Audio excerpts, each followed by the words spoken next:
Hello everyone, I am the Creeps Cabin. I know you use this video to fall asleep, so before that, like the video and subscribe to the channel. Also, where are you from? And what time are you watching? Now get comfortable and relax.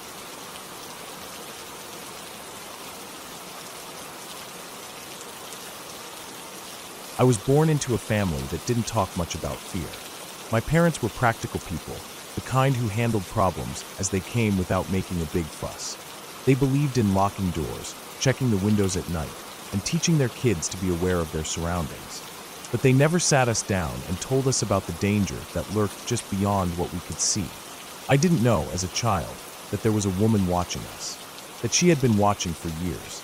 It wasn't until I was a teenager that my parents finally told me the truth, that a woman named Jane had been stalking us for most of my early life, that she had broken into our home multiple times, rearranged objects in the kitchen and bathroom, left strange things behind as if marking her presence, that her mother had followed us in stores, cried into the phone about how we were supposed to be her grandchildren, that a stranger with a clipboard might have been a failed attempt to kidnap me or my brother. But back then, when I was a kid, I didn't know any of this. I only knew the vague feeling that sometimes something wasn't quite right. The first time my parents noticed anything strange, they had just gotten married. They were living in a small rented mobile home, the kind with thin walls and a creaky porch. One evening, my mom came home from work, opened the door, and stopped. Something felt off. She couldn't put her finger on it right away, but there was an unsettling feeling, like stepping into a space that had just been occupied by someone else. She walked into the kitchen. The silverware drawer was open. A few utensils were missing, but after a quick search, she found them in the wrong drawer. The salt and pepper shakers were switched. A dish towel was draped over the sink in a way she never left it. Then, in the bathroom, the toothbrush was missing. After a frantic search, she found it in the medicine cabinet, tucked behind a bottle of aspirin. She thought maybe my dad had done it absent-mindedly, but when he got home, he was just as confused as she was. Nothing was stolen, no signs of forced entry, but things had been moved, rearranged, touched. It happened again a few years later, at a different house. My parents had moved by then, and I had been born. One evening, my mom walked into the kitchen and saw a can of Dr. Pepper sitting on the counter. She frowned. Neither of my parents drank Dr. Pepper. They were Mountain Dew people, always had been. She called my dad in. He stared at the can, silent for a long moment. Then they started checking the house. In the living room, they found a tube of red lipstick stuffed between the couch cushions. The doors had been locked. The windows were shut, but someone had been inside. After that, my dad changed the locks. But whoever it was, they had found their way in once. They could do it again. Then came the phone calls. They always came late at night, after we had all gone to bed. My dad would answer, say, "Hello," once or twice, and there would be nothing but silence on the other end. Sometimes, the call would last for a full minute before the person finally hung up. The first few times, my parents assumed it was a wrong number, but it kept happening. My dad started letting the phone ring, refusing to answer. Whoever was calling never left a message. After a while, the calls became more frequent, 3 nights in a row. Then a week would go by with nothing. Then 2 calls in one night. My mom began to notice a pattern. The calls almost always came on nights when my dad had been out of the house for a while, grocery shopping, working late. It was like someone was watching, waiting for him to come home. My parents never spoke about the calls in front of me or my brother, but I noticed the tension in my mom's face when the phone rang late. The way my dad's jaw tightened when he picked up. The first time I ever saw her, I didn't know who she was. I was 9 years old, Christmas shopping with my parents at Walmart. We were doing our big gift bag shopping trip, gathering things for 20 different gift sets. So we were in the store for a long time, going up and down aisles, filling the cart with small toys, chocolates, scented candles, and little trinkets.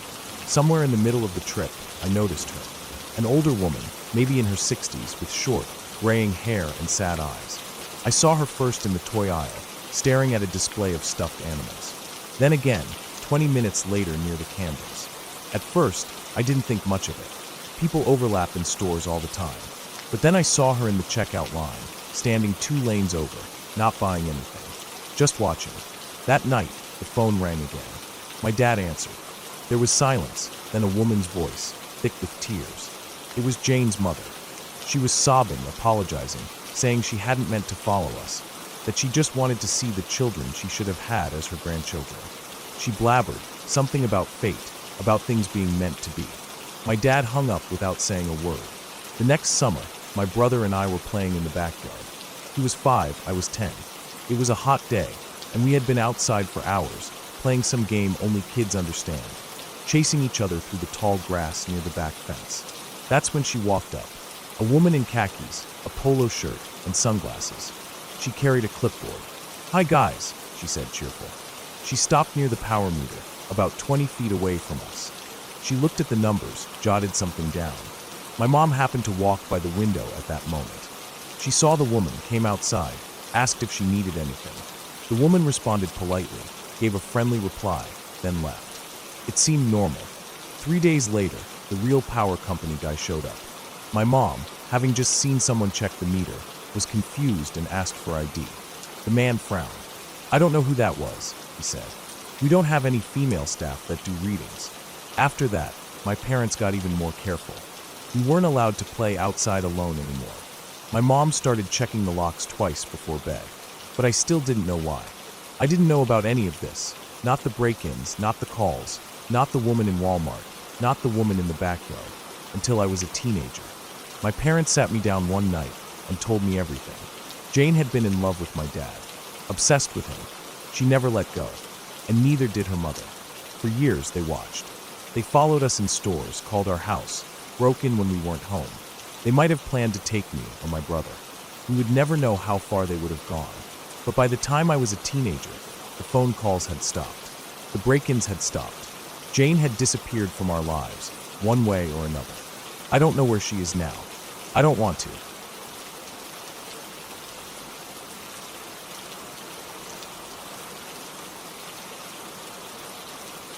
I don't know if you've ever woken up in the middle of the night, absolutely sure someone was in your room.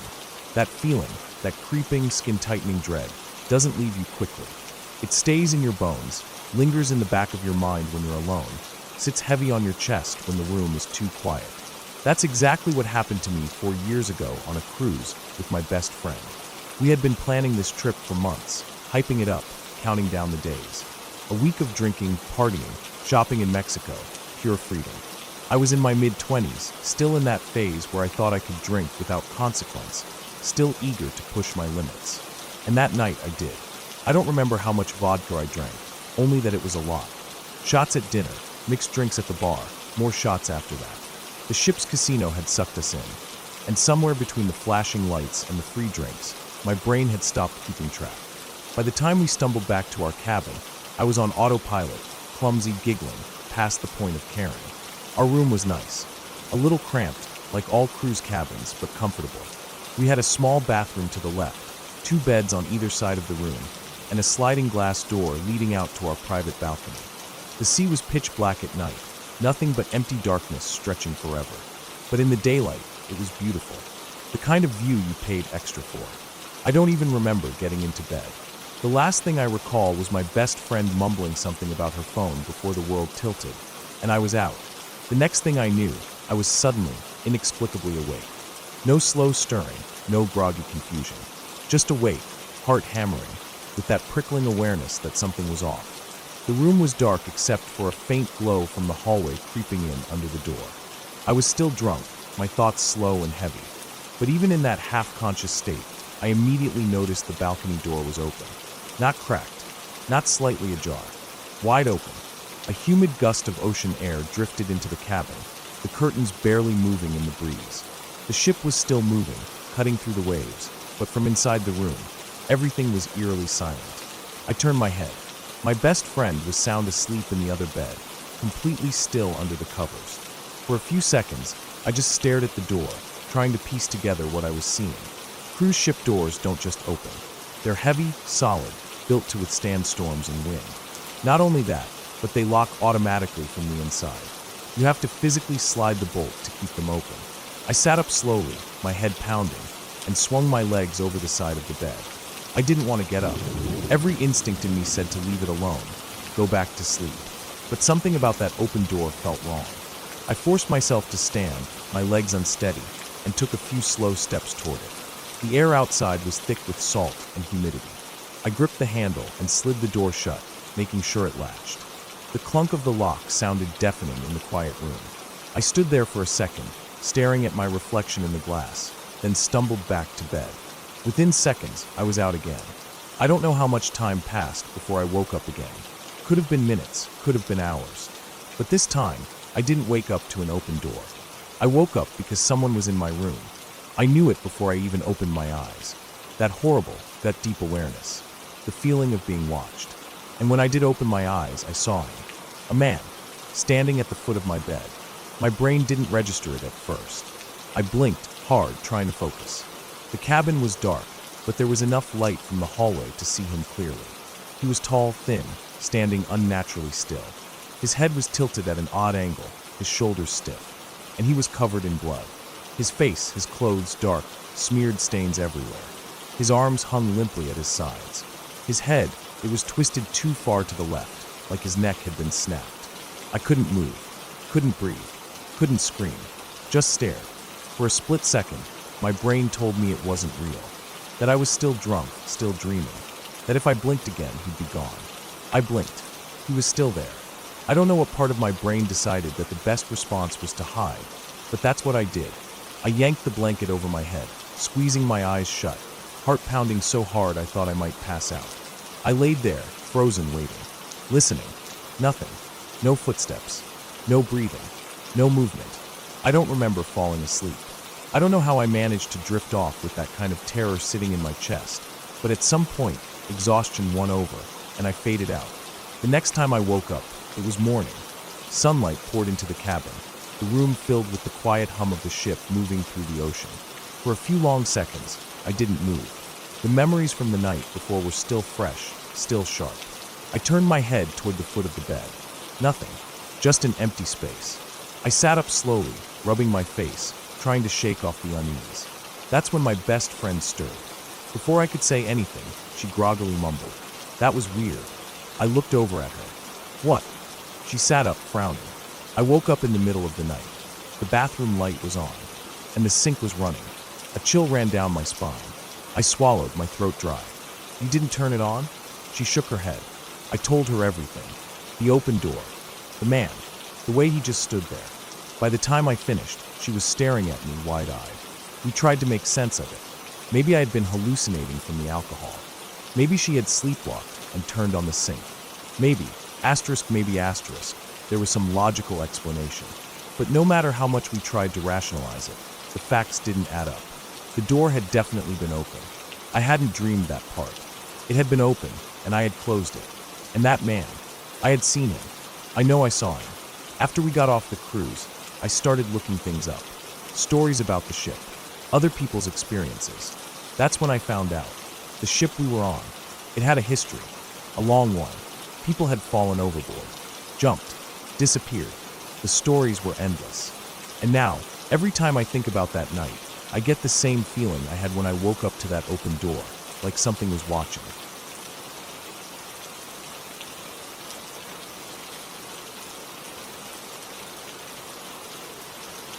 Basements are just creepy. Everyone knows it. Ours wasn't some dark, cobweb-filled dungeon, but it didn't have to be. The air always felt colder down there, no matter the time of year. The ceiling light barely reached the corners, leaving patches of shadows where anything could be hiding. The old carpet had stains from who knows what, and the walls, covered in pale yellow paneling, made it feel older than it actually was. It smelled like dust and fabric softener, with that faint, damp scent that basements always seem to have. The worst part, though, was the laundry room. It was a small, square room at the back of the basement, separated by a door with a simple brass doorknob. The washing machine and dryer sat against the far wall, and an old wooden shelf held a mix of detergent bottles, plastic bins, and random junk no one had bothered to throw away. There was no window, just a single weak light bulb that cast more shadows than it got rid of. I never liked going in there. Even during the day, it felt off. The door was usually closed, and I preferred to keep it that way. This happened when I was about 7 or 8. My cousin was the same age, and my sister was 5 or 6. We spent a lot of time together back then, especially in the summer when school was out. That day, we were playing in the basement. I can't remember what game it was, maybe tag, Maybe some kind of make-believe thing we made up on the spot. Whatever it was, we were having fun, running around, laughing, and completely lost in whatever world we had created. Then my sister stopped. Not in the way kids usually stop when they get tired or bored. She stopped fast, like something had hit her. Her face changed immediately. 1 second, she was playing. The next, she was frozen, her eyes locked on the closed laundry room door. Her expression was different than I had ever seen before, pure terror. I noticed, but I didn't stop right away. Neither did my cousin. We were still caught up in the game. But when my sister slowly lifted her hand and pointed at the laundry room door, my stomach dropped. It was closed. The air in the basement suddenly felt colder. The hum of the dryer, which I hadn't even noticed before, was the only sound. My sister's hand was shaking slightly, her finger unmoving as she pointed. I felt a lump in my throat. Then she whispered. I don't remember her exact words, but it was something like, "Do you hear her?" I wanted to say no. I wanted to tell her she was being ridiculous, but I didn't say anything. My cousin and I looked at each other. She looked just as confused and uneasy as I felt. The room felt different now. The fun we had just minutes ago was gone, replaced by something else, something heavy. Then the doorknob turned. It wasn't fast. It was slow, deliberate, like someone was testing it, seeing if it was unlocked. I couldn't breathe. My legs locked in place. I could only stare. The doorknob turned all the way, and then the door, the door that had been closed this entire time, began to open, The crack was small at first, just an inch. Then 2, then 3. Nothing moved inside. No hand, no shadow, no sound other than the quiet creak of the hinges. But I knew something was in there. My sister still hadn't moved. Neither had my cousin. None of us could. Then she whispered again. This time, even quieter. Can you hear her now? And that's when it happened. The loudest crash I had ever heard exploded from inside the laundry room. It was deafening, like a shelf had fallen or a pile of metal had been thrown to the floor. The kind of sound that shakes your chest. I snapped out of it. My cousin did too. The 3 of us bolted up the stairs so fast I don't remember touching the steps.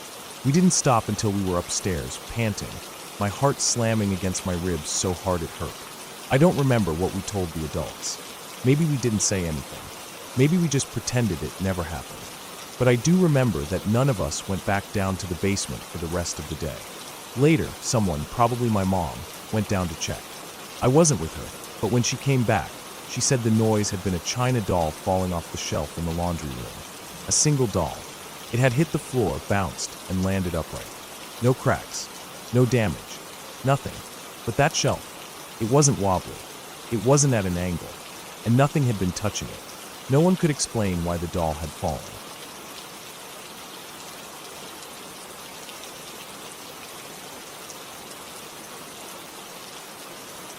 I grew up in the kind of place where the nights were darker than you'd ever believe. No streetlights, no passing cars, just the kind of pitch black that swallowed you whole if you weren't carrying a flashlight.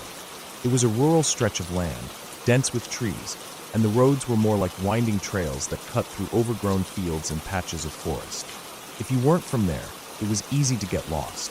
If you were from there, you just knew how to move through it, the twists in the road, the slight drop where the pavement turned to gravel, the feeling in your gut that told you where you were, even when you couldn't see your own hands in front of your face.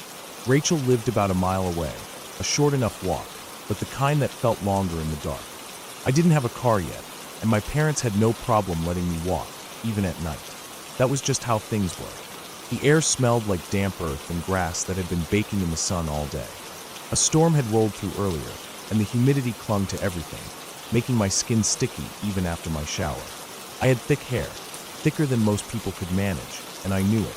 I'd always had a lot of it, and when it was wet, it was even heavier, like a soaked towel wrapped around my head. After my shower, I twisted it into the biggest bun possible, piling it on top of my head just to keep it off my neck. I didn't think much of it. I just needed it to be out of the way until I got to Rachel's. Rachel had been obsessed with hair since we were kids. Her bedroom was like a mini salon, mirrors, brushes, combs, curling irons, bottles of styling products stacked along her vanity. She had one of those big Hollywood-style mirrors lined with bright lights, the kind that made your reflection look different, almost too sharp, too clear. It made the shadows in the room seem darker, like the light stopped abruptly at the edge of its reach. I walked in, sat down in front of the vanity, and watched myself in the mirror as she moved behind me, her fingers unfastening the bun, gently tugging at the strands to loosen them. I could feel the weight of my hair falling, my scalp tingling from being pulled in one direction for too long. And then something moved. At first, I thought it was just a trick of the light, maybe the shift of my hair catching the bulbs differently. But then I saw them. Not one, not two, but dozens. Moths, wasps, bees. They rose in unison, a cloud of wings and frantic movement, like a swarm disturbed from a nest. I didn't even have time to react. I just stared as they lifted from my head, like something out of a nightmare. For a second, neither of us moved. It didn't even feel real. My heart pounded, but my body was frozen, my mind trying to process what was happening. The insects weren't just flying away. They were crawling, emerging from the thick layers of my hair, peeling themselves out from where they had been pressed against my scalp. The moths fluttered lazily at first, like they had been half asleep, their delicate wings catching the light. The bees and wasps, though, those moved fast. The moment they hit the air, they darted in every direction, confused, agitated. I felt something brush my ear, then the sharp, unmistakable sting of tiny legs against my neck. That broke me out of it. I shot up so fast that the chair toppled over, my hands tearing through my hair, trying to shake them loose. My scalp burned from the movement, but I didn't care. I swatted blindly, my arms flailing, feet stumbling backward as the swarm scattered across the room. Rachel was yelling. I could see her mouth moving in the mirror, but I couldn't hear anything over the blood rushing in my ears. My only thought was get them off me, get them off me, get them off me. A wasp tangled in the strands near my temple. Another got caught against the damp skin of my neck, and I felt the sharp, hot sting before I even registered what had happened. The pain was immediate, like a white-hot needle stabbing into my skin. The room was chaos. The bright vanity lights cast harsh shadows, making the insects look bigger, their wings flickering like distorted shapes against the walls. Moths clung to the bulbs, circling, drawn in by the glow. The bees were everywhere, bouncing off the mirror, the walls, my arms, my shoulders. I could feel them in my clothes, crawling between the fabric and my skin. I ran. I didn't even think about it. I bolted straight for the hallway, my hands still clawing at my hair, half expecting to feel more legs, more wings, more stingers sinking into my skin. My breath was ragged, panic pushing me forward. I barely registered Rachel behind me, slapping at her arms, shaking out her clothes. In the bathroom, I leaned over the sink, shoved my head under the faucet, and turned the water on full blast. It was ice cold, but I didn't care. I ran my fingers through my hair frantically, feeling for anything that might still be moving, anything that shouldn't be there. Water streamed down my face, drenching my shirt, but I kept going, scrubbing, combing, rinsing. I didn't stop until my arms were shaking from the effort, until I was sure there was nothing left. When I finally looked up, my reflection was a mess. My hair hung in wet, tangled clumps, my skin flushed and splotchy from scrubbing. My neck burned from the wasp sting, the skin already starting to swell. Rachel stood in the doorway, her face pale, her eyes still wide. Her room was still buzzing, insects clinging to the walls, the mirror. Some had already found their way to the ceiling, disappearing into the shadows. I didn't go back in there. I spent the next hour picking through my hair, searching, shaking out my clothes. Even when I was sure they were all gone, I could feel them, phantom legs crawling, wings brushing against my skin. My nerves were shot. My heartbeat wouldn't slow down. Rachel ended up driving me home that night. I wasn't about to walk back through the dark with the feeling of insects still fresh on my skin. I never wore my hair in a bun like that again. Not wet, not outside, not ever. Some lessons you only have to learn once.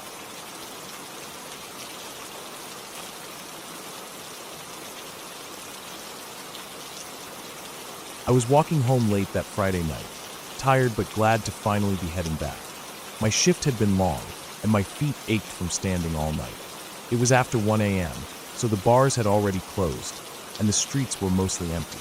Just an occasional car passing by, some drunk stragglers here and there, but nothing out of the ordinary for this time of night. I had walked this route plenty of times before, so I wasn't worried. The street I was on was University Drive, a wide road with palm trees running down the middle, splitting the lanes. It was well lit, but still had that eerie quiet that comes with late-night hours. The sidewalks stretched long in both directions, and besides a few dim lights from closed businesses, everything around me felt still. Then, out of nowhere, a car full of guys sped past me, headed west while I was walking east. The windows were down, and all of them started yelling something at me. I couldn't even make out what they were saying, but I knew that tone. That stupid, cocky, late-night drunk tone. I ignored them. I kept my eyes forward and kept walking. But something felt off. I glanced over my shoulder and saw the car slowing down ahead. My stomach twisted. My heart started pounding before I even knew why. Something in me told me to keep watching. The car made a U-turn. I turned my head back forward, forcing myself to keep walking like I hadn't noticed. I heard doors opening.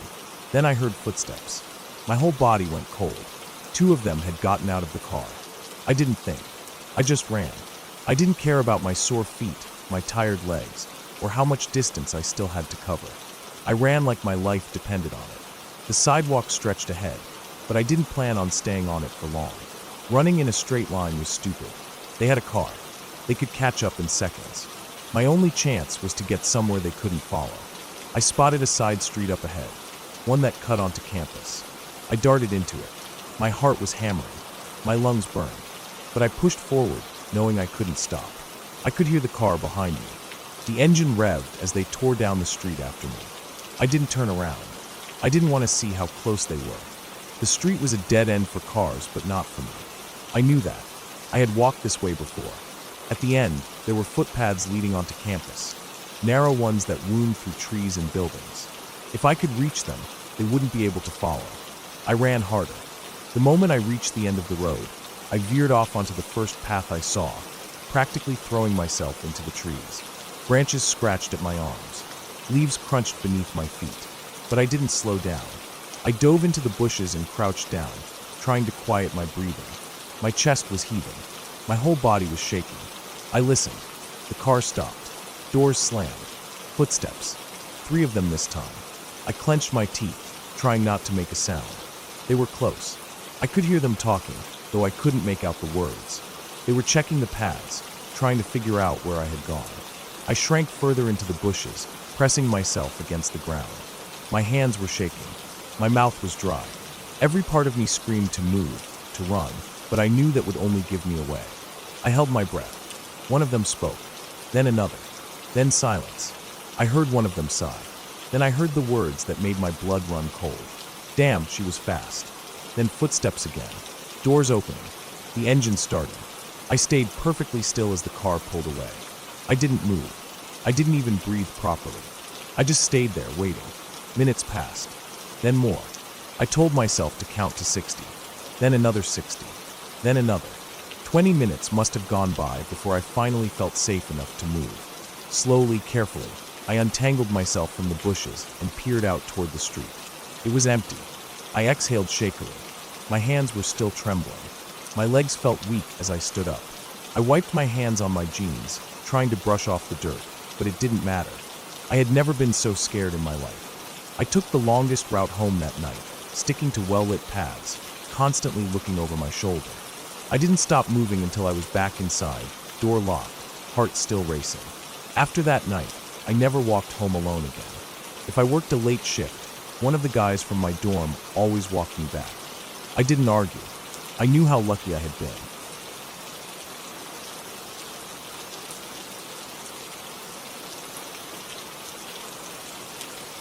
Eight years ago, my family had a cat named Hazel. She was a sleek black cat, small and quick, the kind of cat that never made a sound unless she wanted to. She wasn't the affectionate type, not one to curl up in your lap or rub against your legs for attention, but she was always around. She had her spots, the windowsill in the kitchen when the sun was warm, the space behind the couch where she could watch the room unseen, and most often, the piano bench in the family room. She'd perch there, still as a statue, her yellow eyes half closed, her tail wrapped neatly around her paws. Hazel died on Martin Luther King Jr. Day. It wasn't some dramatic or tragic death. She had been getting older, and that morning, we found her curled up in her usual sleeping spot, but she never woke up. There was no struggle, no mess, no warning. Just one day here, the next day gone. We buried her in the backyard, under the big oak tree near the fence, the same tree she used to climb as a kitten. My mom said a few words, my sister cried, and just like that, Hazel was gone. Or so we thought. At first, it was little things. A flicker of movement at the edge of my vision. A dark shape darting across the floor, just quick enough to make me look, but gone before I could focus.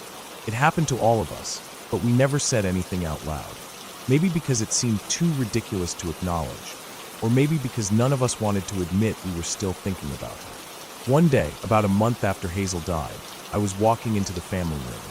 The house was quiet, just the low hum of the fridge and the occasional creak of the floorboards settling. As I stepped forward, something black moved past my leg. Fast, too fast for me to react, but I felt it, an unmistakable brush of something solid against my ankle. I stopped, my breath catching for just a second. My mind tried to process what had happened. It was so quick that I started to doubt myself, but I knew I hadn't imagined it. That's when my mom, who was sitting on the couch, said without looking up, "Oh, you saw Hazel too?" She said it so casually, like it was the most normal thing in the world. That was when I realized it wasn't just me. After that, none of us ignored it anymore. Hazel was gone, but something was still there. It wasn't every day, but often enough that we all noticed. My sister would be brushing her teeth and see something black zip past the bathroom door. My dad, coming home late from work, would step into the kitchen and feel like he had just missed something moving out of the corner of his eye. Even our dog, Sheba, would occasionally perk up and stare at nothing, her ears twitching, her body stiff like she was waiting for something to move again. One night, I was lying in bed, half asleep, when I heard the sound of paws landing softly on my floor. It was the kind of sound Hazel used to make when she jumped down from the bed. A quiet little thump. I turned over, expecting to see nothing, but for just a split second, I swear I saw a shadow near the foot of my bed. Then it was gone.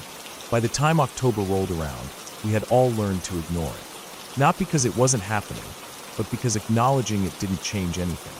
It wasn't scary, not really. Just strange, unsettling, like a familiar presence that didn't know it wasn't supposed to be there anymore. Then came my sister's sweet 16. She had a bunch of her friends over, music playing, laughter echoing through the house. It was the kind of night where you could forget things like shadows in the corner of your eye. Everyone was having a good time, talking, eating cake, taking pictures. One of the kids, a guy none of us really knew that well, was standing near the piano. He looked at the bench, then at my sister, and casually said, "I didn't know you guys had a cat." Everything just stopped. The room was still noisy, people were still talking, music was still playing. But in that moment, within our little group, it was like a vacuum had sucked all the air out. My sister's expression changed. She asked him, "Where did you see the cat?" He pointed. "Right there, on the piano bench." For a second, nobody spoke. Then my sister told him, "We don't have a cat." He frowned, looking confused. "No, I just saw it. A black cat. It was sitting right there." The thing is, he had never been to our house before. He didn't know about Hazel. He didn't know that the piano bench was her spot, that it had been since the day we got her. My mom pulled me aside later that night. She was shaking. She had always been the most level-headed about this kind of stuff, the one to brush off anything weird as just a trick of the mind. But that night, she looked genuinely disturbed. It wasn't just the fact that someone outside the family had seen it. It was the fact that we had all seen it too, at some point. We had all stopped questioning it. And then, just as suddenly as it started, it stopped. It was around the time we got our new dog, Sheba. Maybe it was a coincidence, but after Sheba arrived, we didn't see the figures anymore. No more flickers of movement. No more black shapes darting out of sight. The house felt normal again. I never figured out what it was. Maybe our minds had been playing tricks on us, all of us experiencing some kind of grief-induced hallucination. Maybe it was just our eyes adjusting to the absence of something we had been used to seeing every day for years. Maybe we had convinced ourselves we were seeing something that was never really there. Or maybe Hazel had just been waiting for something, waiting until we were ready to let her go. Either way, she never came back.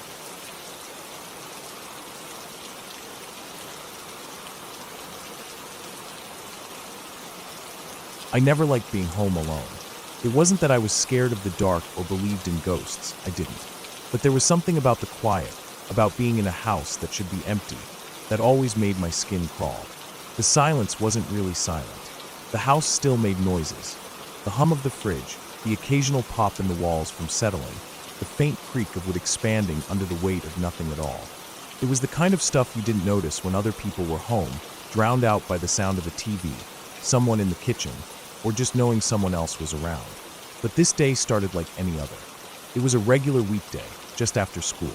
I walked home, same as always. The neighborhood was quiet, mostly empty at this hour. Other kids were either still at school for extracurriculars or taking the bus home to different parts of town. I didn't have any of that. No siblings, no after-school clubs. Just me, my backpack, and a 15-minute walk home. By the time I reached my house, I could already feel my stomach cramping. Not from nerves, but from lunch. School food never sat right with me, but I ate it anyway because I wasn't about to go 8 hours on an empty stomach. The moment I stepped through the front door, I knew I had to go. Bad. I barely took off my shoes, throwing my backpack down near the entrance before rushing to the bathroom. The house was warm, the air still from being closed up all day. I didn't bother turning on any extra lights, just the bathroom one. The familiar white-tiled walls and dull yellowish glow from the overhead bulb made the space feel small but safe. I locked the door out of habit, even though I was the only one home, and sat down, ready to wait it out. And that's when I heard it. A knock. Not on the front door. Not on my bedroom door. On the bathroom door. Hard. Loud. Just once. I froze. I had no explanation for it. My parents weren't home. No one should have been home. But the knock had been real. Too sharp, too deliberate to be anything else. My mind raced for a reasonable explanation. Maybe my parents had gotten off work early. Maybe one of them had carpooled home and forgot their keys. I swallowed hard and called out, "Mom, Dad." Silence. Not even the sound of retreating footsteps. I sat there, body tense, ears straining. The house was still. The only sound was my own breathing, suddenly too loud in my ears. I tried to reason with myself. Maybe they didn't hear me. Maybe they knocked, then walked off, assuming I had my headphones in or something. But it still didn't make sense. If they had come home, I would have heard the front door. I would have heard them walking around before making it to the bathroom. The knock had been too sudden, too isolated. I stayed frozen for another minute, waiting for some other sign that someone was in the house. Another knock. A voice. Footsteps. Nothing. I finally forced myself to move, hurrying to finish up, wiping my hands dry against my jeans as I unlocked the bathroom door. The hallway was empty. The house was exactly as I'd left it. I hesitated, heart hammering as I stepped out. The air felt heavier now, like I was being watched. But the house was silent. I went straight to my parents' room. If one of them was home, maybe they had gone in there to change. The door was wide open, and the bed was exactly how my mom had left it this morning, neatly made, untouched. I checked their bathroom. Nothing. I backed away, the silence pressing against my ears, filling the spaces where normal sounds should have been. And then my stomach dropped. I grabbed my phone and dialed my mom first. The ringing tone felt like it went on forever before she finally picked up. Still at work. My dad, also at work. I could barely process what she was saying. The knock had been real. Someone had been inside. I was standing in the middle of the hallway now, frozen, when I heard it. A shift in the air. A creak from the kitchen floor. Not a loud one, but just enough. The kind of sound that happened when weight shifted on the wood, when someone stepped just the right way. I ran. I don't even remember the exact moment my body decided to move. 1 second, I was standing there, my brain trying to make sense of it. The next, I was in my room, slamming the door shut and locking it. My chest was heaving, my fingers trembling so bad I almost dropped my phone. I didn't hear anything else. No more footsteps. No doors opening. I stayed in my room for what felt like forever. Minutes passed. Then an hour. My ears were ringing from how hard I was trying to listen. Every small sound in the house felt amplified. The tick of my clock. The occasional hum of the AC kicking on. Nothing else. I kept checking the time. My parents wouldn't be home until 6. It wasn't even 3 yet. I debated calling the police, but what would I even say? I heard a knock on my bathroom door, and now I'm scared. They'd ask if I saw anything, if anything was stolen or broken. But there was nothing. The house was perfectly normal, except for the fact that I knew someone had been inside. I thought about calling a neighbor, but I didn't really know any of them well enough to ask for help. So I waited. Every so often, I'd strain my ears, trying to catch even the faintest noise outside my door. But it was just silence. By the time I finally heard my parents' car pulling into the driveway, I was so tense that I nearly jumped out of my skin. The moment I heard the front door open, I unlocked my bedroom and bolted out, nearly running into my mom. She looked startled, asking why I looked so freaked out. I didn't even know how to explain it. I told them everything. About the knock, about checking the house, about hearing something shift in the kitchen. My dad checked everything. Windows, doors, nothing was unlocked. Nothing was broken into. The house was exactly as it should be. They didn't outright say they didn't believe me, but I could see it in their faces. A mix of concern and doubt. Maybe it was the pipes. Maybe the house settling. I knew better. That knock was real. I didn't sleep well that night. Every time I closed my eyes, I imagined someone standing outside my door waiting, listening. Nothing ever happened again, but I never forgot it, and I never left the bathroom door unlocked again.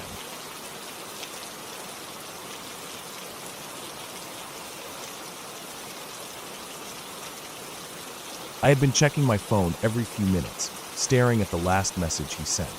It wasn't anything special, just a simple asterisk, leaving now, see you soon.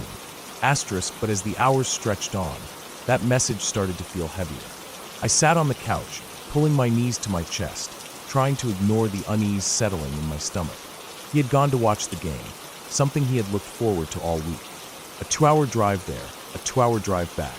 He had done it plenty of times before. He wasn't reckless. He knew the roads.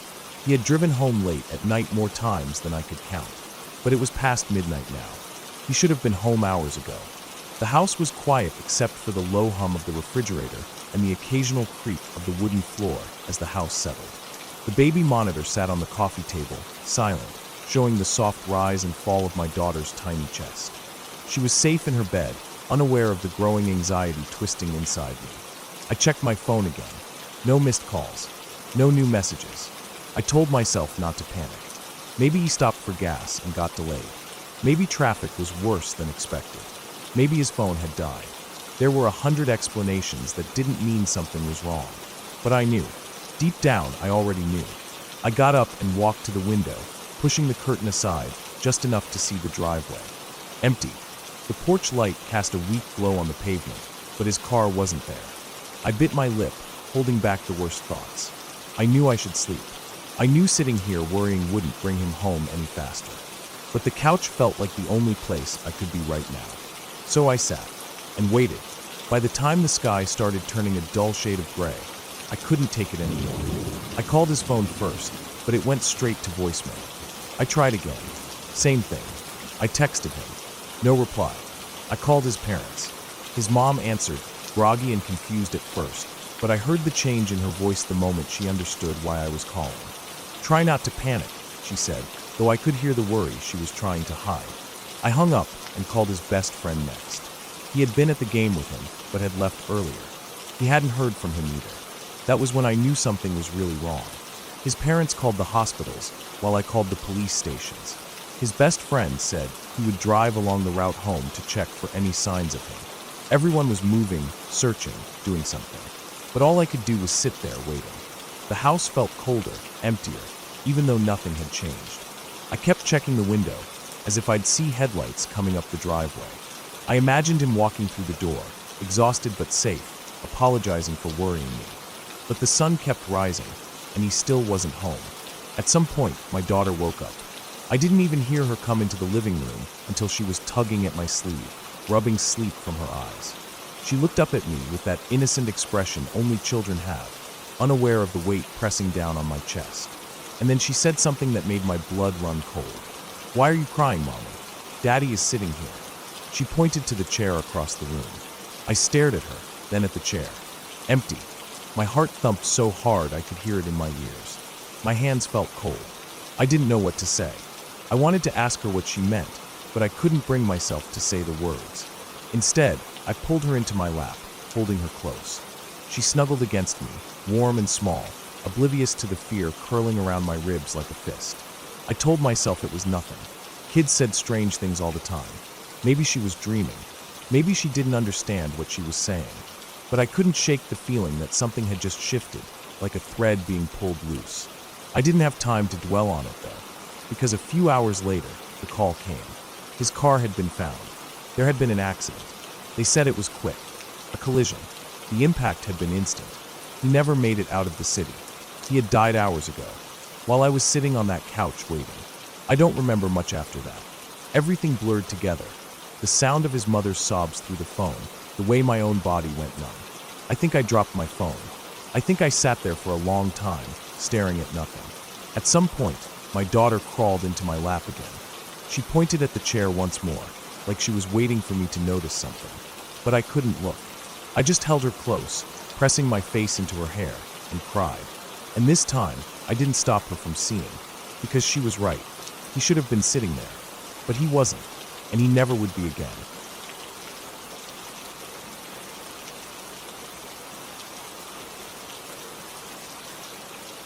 I remember that night clearly. It's one of those memories that stays sharp, no matter how much time passes. It had been a normal evening, nothing out of the ordinary. My dad and I were sitting in the living room, watching Stargate SG, one like we often did after dinner. The glow of the TV flickered against the walls, the sound of the show filling the house, and everything felt comfortable, routine.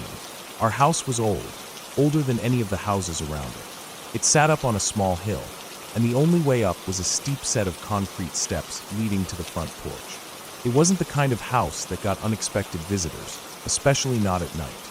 Most people we knew, family and friends, used the side entrance, which led directly into the kitchen. It made no sense to use the front door when the side door was easier to access. So when a loud, heavy knocking suddenly echoed through the house, my dad and I both stopped and looked at each other. It wasn't a casual knock. It was urgent, insistent, like someone needed to be let in. My first thought was that it must have been some kind of mistake. Maybe a delivery person at the wrong house, though we hadn't ordered anything. Maybe a neighbor in need of help, though none of them ever came to the front. We both got up, moving toward the door. My dad was ahead of me, reaching for the handle. As he pulled the door open, I expected to see someone who belonged there, someone familiar. Instead, an old woman stood on our porch. She was small, frail-looking, with thin white hair and a deeply wrinkled face. Her posture was slightly hunched, her hands clasped together in front of her stomach. She was dressed in a light-colored cardigan and a long skirt, clothes that seemed too thin for the cool evening air. I remember the way she stood there, still and silent at first. The porch light above her flickered slightly, casting shadows over her face. My dad and I exchanged a quick glance, both of us thinking the same thing. How had she even gotten up here? The front steps weren't easy, not even for us. They were steep, uneven in some spots, and long. Even younger visitors avoided them when they could. But this woman, who looked like she could barely stand on her own, had apparently climbed all the way up and knocked so loudly that it sounded like a grown man was at the door. Something about it didn't add up. But there she was, standing in front of us, calm, almost too calm for someone knocking that forcefully. She didn't ask for help. She didn't say she was lost. She didn't seem distressed at all. All she wanted to talk about was the house. She asked about its history, how long we had lived there, whether we knew about its significance. I knew the house was old, registered as a historical home, but I wasn't sure how she knew about it. My dad humored her, answering some of her questions while I stood slightly behind him, watching. The conversation wasn't long, maybe 10 or 15 minutes at most, but the entire time I felt this strange, nagging discomfort. There was nothing wrong with her, exactly. She wasn't threatening, she wasn't doing anything inappropriate, but something about the situation felt off. She spoke with a kind of curiosity that felt rehearsed, like she wasn't actually interested in what she was saying. And she never mentioned why she was there, why she had chosen that moment, that night, to knock on our door. Eventually, my dad ended the conversation. He gave a polite nod, closed the door, and we turned back toward the living room. But before we could even take more than a step or two, something made us stop. I don't know what it was, just a feeling, an instinct. We turned to the nearest window, the one that overlooked the front steps. The path down was well lit by a street lamp at the bottom of the hill, and we had only looked away for maybe 5 seconds. She should have been there, walking down the steps. She should have been visible, making her way down the only path she could have taken. But she wasn't. The pathway was empty. The street lamp cast its usual yellow glow over the steps. The sidewalk below was completely visible, but there was no one there. I felt my stomach tighten. I leaned forward, pressing my forehead slightly against the cool glass, scanning the area. Maybe she had moved faster than expected. Maybe she had turned a corner just in time for us to miss her. But that made no sense. There was nowhere she could have gone in that amount of time. She had been standing right in front of us just seconds before. and she hadn't seemed capable of moving quickly at all. I turned to my dad. He was staring out the window too, his expression unreadable. We both stood there for a long moment, neither of us saying anything. The silence in the house suddenly felt heavier, thicker. The hum of the television in the background seemed distant. I didn't know what to think. I told myself there had to be an explanation. Maybe we had just missed her. Maybe she had taken a different route that we hadn't considered. But I couldn't shake the feeling that something wasn't right. The next day, I looked around the neighborhood, expecting to maybe see her again, to get some kind of confirmation that she was just a regular person who had been passing through. But I never saw her again. I even checked online records, old documents about the house, thinking maybe she had some connection to it. But there was nothing, no mention of anyone matching her description, no old residents who had moved away, no reports of someone elderly wandering around the area. She had just appeared, and then, just as suddenly, she was gone. Even now, 5 years later, I still don't know what to make of it. I don't believe in ghosts or anything supernatural, but I also know what I saw. She was there, and then she wasn't.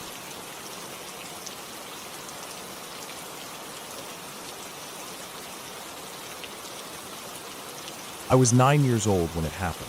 I remember that because it was St. Patrick's Day, and I didn't have school.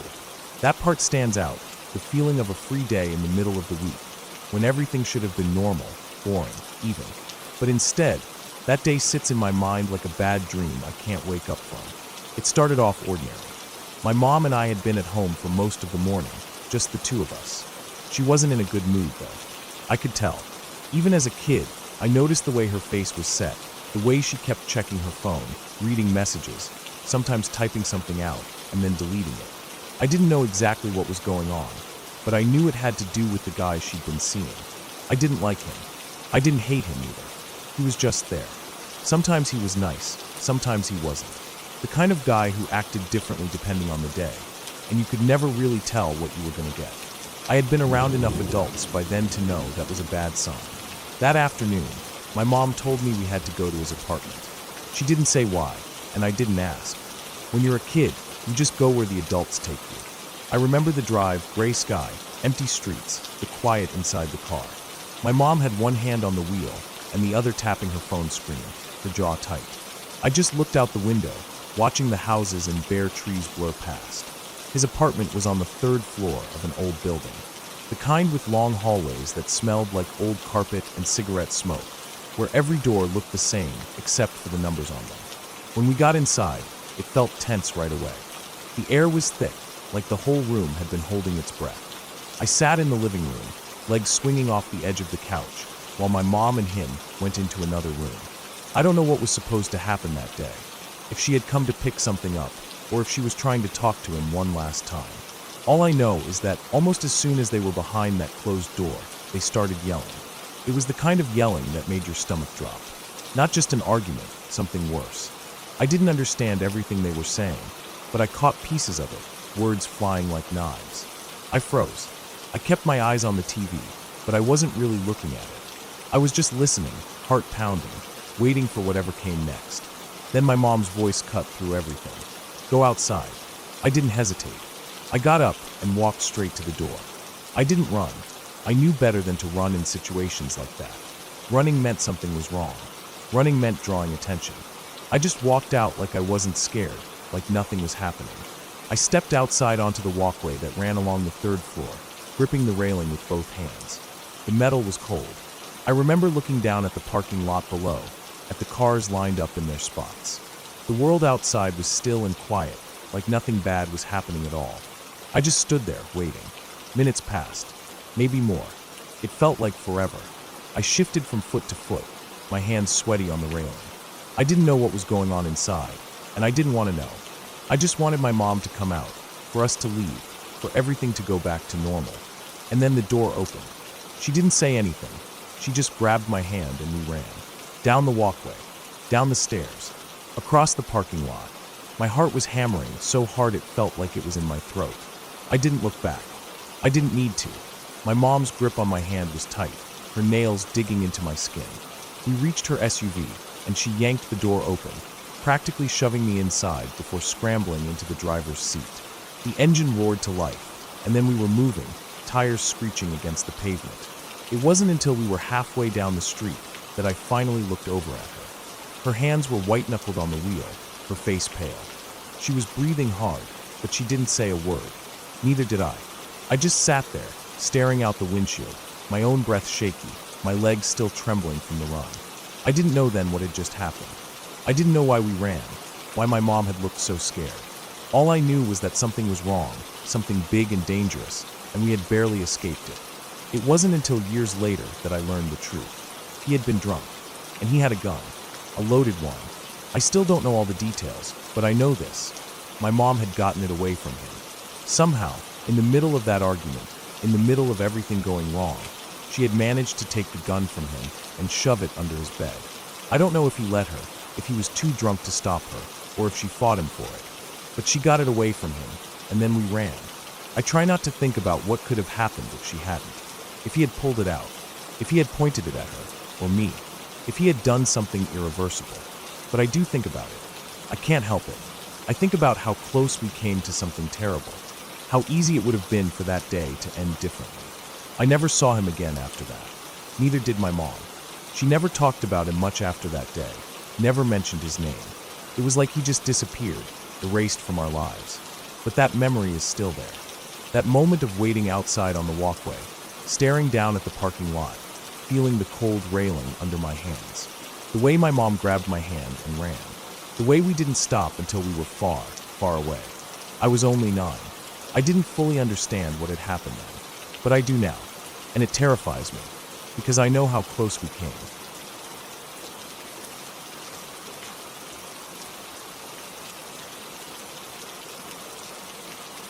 Cheer camp wasn't something I looked forward to. It was just something I had to do.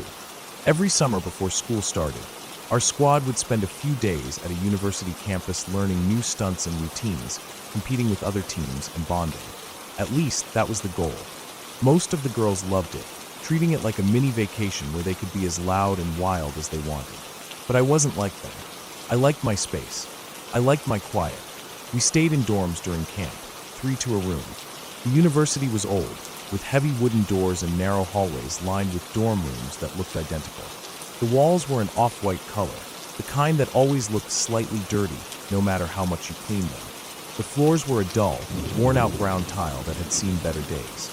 My assigned room was at the end of the hall, right next to the stairwell. It had 2 twin beds against the walls, a third bed pushed against the window, and a closet near the entrance. The closet was weird. It connected to the next room, the one our coach was staying in. You could step inside from our side and walk out the other. I was rooming with 2 girls I didn't know well. I didn't care. They were more interested in hanging out across the hall anyway, where most of the team had gathered. The girls across the hall had their door propped open from the moment we arrived, blasting music and screaming lyrics at the top of their lungs. The sound carried through the hallway, loud enough that I could hear it even with my door shut. It was the last night of camp. I had spent most of the day pushing through drills in the summer heat, my muscles aching from non-stop routines. After dinner, I was exhausted. Everyone else was still full of energy, laughing and yelling across the hall, but I just wanted to lie down.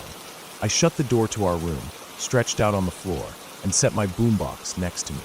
I turned the volume up just enough to drown out the noise from the hallway. Lying on my stomach, I rested my head on my crossed arms, facing away from the door. That's when I heard it. A whisper, soft but clear. Turn around. I didn't move. My mind barely processed it at first. The music was playing, the girls were being loud, and I was tired. I figured it had to be one of them, maybe a voice carrying over from the hall. But something about it felt off. The voice was close, right behind me. I turned my head and looked over my shoulder. The room was empty. I rolled onto my side, staring at the door. It was still shut. No one was there. I shook it off and turned back toward my boombox. The song had changed. I tried to focus on the music, but my skin felt weird. My arms were covered in goosebumps, even though the room wasn't cold. I told myself I was imagining things. It was nothing. Then I heard it again. Turn around. This time I sat up. The whisper had come from the same spot, right behind me. It sounded like one of the girls on my team, but it was too close, too clear. I looked around. Still, no one was there. The hallway. That had to be it. The sound must have carried through the door. I stood up and walked over, unlocking the knob and pulling it open. The hallway was empty. The door across the hall, the one that had been open all night, was shut. The music had stopped. It was the first time I'd seen it closed since we got here. I stood there for a few seconds, listening. Nothing. I glanced both ways down the hall, then stepped back inside and shut the door again. I didn't want to think about it anymore. I went back to my spot on the floor and turned the volume up, trying to push the whole thing out of my head. Minutes passed. Maybe more. Then it happened again. Turn around. I felt it before I heard it. The weight of something behind me. The kind of feeling you get when someone's standing way too close. And then 2 taps. Hard. Right on my shoulder. I shot up so fast I nearly knocked over my boombox. My heart was hammering. I whipped around. Nothing. No one. I ran to the closet and yanked it open. It was empty. I stepped inside, opening the door to our coach's room. No one was there either. The lights were off. She must have been downstairs with the others. I stood there, breathing hard. I was done. I grabbed my shoes and bolted across the hall. The girls were all crowded together, talking and laughing. Some of them were sitting on the beds, others on the floor. It was like nothing had happened. I sat next to my friend, pressing my back against the bed frame. I told her what happened, whispering so no one else would hear. She was obsessed with ghosts. Her eyes went wide, and she kept telling me to share it with the group, but I refused. I didn't want to think about it. The night dragged on, and at some point, our coach came in with one of the other instructors. They started telling ghost stories. I wasn't paying much attention until they got to the last one. They told us about the white gazebo outside. I had noticed it when we first arrived. It was right outside my window, standing alone in an open patch of grass. I had looked at it every night before bed without thinking much about it. The story went like this. A wealthy family had donated money to the university to have it built for their daughter's wedding. But before the wedding could happen, she found out her fiancé had cheated on her. She was devastated. The night before the wedding, she went to the gazebo and hung herself. I didn't know if the story was true. It sounded like one of those campfire legends people made up to scare each other. But what unsettled me was how, the moment my friend nudged me and made me share what had happened in my room, the expressions on our coaches and the instructors' faces completely changed. The laughter was gone. The excitement faded. They just stared. The room fell quiet. Nobody slept in that dorm room that night. I stayed with the other girls, curling up in a sleeping bag on the floor, my back against the wall. We left the next morning. I never went back.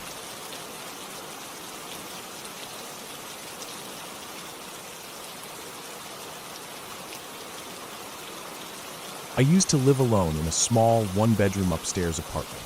It wasn't much, just a plain, functional space in an older complex with thin walls and creaky floors. The kind of place that always seemed to carry a faint, musty smell, no matter how often I cleaned. The layout was simple. A tiny living room connected to an open kitchen, a narrow hallway leading to the bedroom and bathroom, and a sliding glass door that opened onto a balcony I never used. At night, when everything was quiet, I would sometimes hear footsteps. Not the normal creaks and groans of an old building settling, but deliberate, measured steps moving across my living room floor. They would start near the front door, walk steadily toward the balcony, pause, and then return, over and over. At first, I tried to dismiss it. Maybe it was the downstairs neighbor moving around, and the sound was traveling through the floor. But it didn't make sense. My boyfriend at the time lived in the apartment directly below mine, and when he stayed over, he heard the footsteps too. They weren't coming from his unit. They were coming from mine. I hated how the noise made me feel. It wasn't just unsettling, it was wrong. There was something deeply unnatural about hearing movement in a locked apartment where I was completely alone. The first few times it happened, I was too scared to move. I would lie frozen in my bed, blankets pulled up to my chin, listening. My heart would pound so hard it hurt. I was too afraid to get up, too afraid to look, as if acknowledging it would make it worse. But it kept happening. Some nights, I heard it just once, a single pass across the room and back. Other nights, it would continue for minutes at a time, as though someone was pacing. Always the same, steady steps. Never hurried, never hesitant. Just a slow, deliberate walk back and forth. I started to dread the nights. The feeling of being watched, of not being alone in my own home, became almost unbearable. I kept telling myself there had to be a logical explanation. Maybe I was just imagining things. Maybe stress was making me hear things that weren't there. But my boyfriend had heard it too, and that made it impossible to dismiss. Then came the night I knew, without any doubt, that something was wrong. I had been out late, running errands after work. It was already past 11 when I pulled into the parking lot, the complex mostly dark except for a few porch lights and the occasional glow of a television through a window. I climbed the stairs to my unit, feeling the familiar creak of the wooden steps beneath my feet. When I reached my door, I unlocked it, pushed it open, and froze. Something was off. The moment I stepped inside, every instinct in my body screamed at me that I was not alone. It was the kind of primal awareness that makes the hair on the back of your neck stand up, the absolute certainty that someone is there. I felt it before I even looked around. The apartment was quiet, too quiet. The air felt thick, like the heavy stillness that lingers after someone has just left a room. And then I saw it. The light on my balcony was on. I never used the balcony. I had no reason to, and I knew for a fact that I had not turned that light on. A wave of cold ran through me. I stood frozen in the doorway, staring at that light, my breath coming too fast, my hands clenching at nothing. The living room was dark, but I could see just enough from the glow spilling in through the glass doors. The couch, the small coffee table. Nothing looked out of place, but that feeling, that unbearable, skin-crawling feeling, remained. I had two choices. I could back out, go downstairs, and call someone, or I could face whatever was inside. I don't know what I was thinking. Maybe it was adrenaline, maybe it was just stubbornness, but I stepped inside. With one quick movement, I reached over and flipped on the main light. The room flooded with brightness, chasing away the shadows. Nothing. My living room was empty. But that feeling didn't go away. I forced myself to take a deep breath, then darted into the kitchen. My hands shook as I grabbed the first thing I could, a kitchen knife. I didn't know what I was expecting to do with it. I had no idea how to fight with a knife. But holding it made me feel less helpless. From the kitchen, I could see the balcony through the glass doors. The light cast a pale, yellowish glow over the small, empty space. Nothing was out there. That left three places: the bedroom, the bathroom, and the closet. The thought of checking the closet made my stomach turn. I moved toward the hallway, every step slow and deliberate, my heart hammering so hard I could hear the blood rushing in my ears. The bedroom door was open, the darkness inside deep and unbroken. I reached in, fumbling for the switch. Light flooded the room. Empty. I exhaled, then turned toward the bathroom. Another quick flick of the light. Nothing.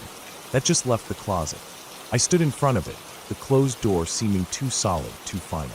My hand tightened around the knife. Then with one quick motion, I yanked the door open. Nothing. No one was in my apartment. But that feeling, the one that had gripped me the moment I walked in, didn't fade. It stayed with me, pressing down on my shoulders, making my skin prickle. I knew I had locked my door before leaving. I knew I had turned off all the lights. And yet, that balcony light had been on, and the footsteps never stopped. Even after that night, they continued. Always the same, steady pacing, back and forth. At some point, I stopped reacting. I stopped trying to explain it.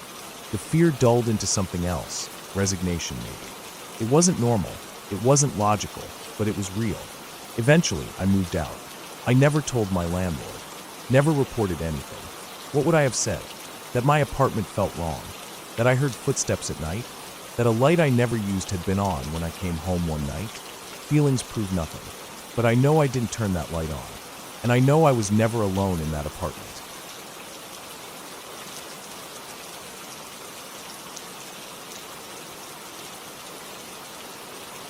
I used to have a Siamese cat when I was younger. He was my best friend in a way that I don't think most people can understand unless they've had a pet like that. He was there for everything. When I was homeschooled, he would sit on my lap while I worked through my assignments, watching as my pencil scratched across the paper. Every night, without fail, he would curl up next to me in bed, pressed close enough that I could hear his quiet breathing. I got used to the weight of him, the warmth, the steady rise and fall of his small body. He had routines. When I started going to public school, he would wait for me by the door, greeting me the second I walked in. No matter how my day had gone, he was there, wrapping himself around my legs, rubbing his face against me, purring as if he'd been waiting all day just for that moment. And then, in 2007, he died. I was in 5th grade, and it ruined me. He had been part of my life for so long that I hadn't really considered what it would be like without him. The house felt empty. My room felt wrong. Every night, I would wake up and feel for him, only to realize that he wasn't there. And each time, it was like being hit with the grief all over again. I cried for weeks. My parents got me another cat a few months later, an early birthday present. She was a silver tabby, beautiful in her own way, with soft fur and big green eyes. She had a little stubby tail, too, which made her look kind of funny when she walked. She wasn't a cuddler the way my Siamese had been, but she was playful and affectionate in her own way. She helped, not in the sense that she replaced him, because no cat ever could, but she was something warm and alive, something to focus on. I tried to move on, but by 2009, things were getting worse. I'd been struggling with depression for a while at that point. I didn't have many friends in real life, but I had a good group of friends online. At least, I thought they were good. I trusted them, talked to them about things I didn't talk about with anyone else. Then, out of nowhere, they turned on me, kicked me out of the group, told me they never wanted to hear from me again. It was just the internet. That's what I told myself. It shouldn't have mattered, but it did. It felt like I had lost everything. I didn't tell anyone how much it hurt. I cried when I was alone, but during the day, I kept it together. I told myself that if I ignored it, the pain would go away. But then one night, something happened that I still can't fully explain. I was sitting at the computer, staring at the chat where my old friends were still talking, still laughing, still carrying on as if I had never been part of their lives. I was trying not to cry, but a few tears slipped down my face anyway. And then I heard a meow. Loud, right behind me. I froze. For a second, I thought it was my silver tabby, but the sound was wrong. Too loud, too familiar. I turned around, and there, by the fireplace, was my Siamese cat, sitting in the exact spot he always used to sit, looking at me. I didn't just see him. I felt him, the way I had felt him for years. I knew every detail of his face, every marking in his fur, every expression he ever made. It wasn't some blurry, shadowy thing. It wasn't a trick of the light. It was him. I screamed. I don't even remember falling, but suddenly I was on the floor, gasping for breath, my chest tight like I couldn't get enough air. My silver tabby ran over, curling up next to me, her warm little body pressing into me as I sobbed into the carpet. My mom came running, asking me what happened, if I was okay. I didn't tell her about my friends. I didn't tell her why I had been sitting at the computer, crying over people who clearly never cared about me. I just told her the truth. I told her I saw my Siamese by the fireplace. I don't know what I expected her to say. Maybe I thought she would dismiss it, tell me I was just seeing things because I missed him. Maybe I wanted her to tell me I wasn't crazy. But she just looked at me for a long moment. Then she helped me up and didn't say anything else about it. Life didn't magically get better after that. If anything, 2010 was even worse. I got into a bad accident. I had a nervous breakdown. Another one of my cats died. But somewhere in all of that, I made some real friends. At school, there were a couple of people who didn't care that I was struggling. They stuck around anyway. And slowly, things started to change. We adopted a kitten at the end of the year. He was tiny and full of energy, bouncing around the house like he had endless batteries. He wasn't like my Siamese, and he wasn't like my silver tabby. He was just himself, and he was exactly what I needed. By 2011, things were getting better. I had friends. I was doing well in school. I turned 18. But even now, even after all these years, when I get really upset, when things start to feel too heavy again, I see him. Not in a way that scares me anymore. Just glimpses. A shadow moving down the hallway. A small shape curled up on my bed when I turn my head too fast. A familiar silhouette sitting by the fireplace.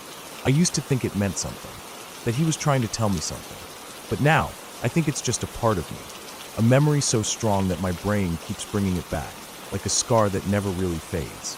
And honestly, I don't mind. Because even after all this time, even when everything felt like it was falling apart, I was never really alone.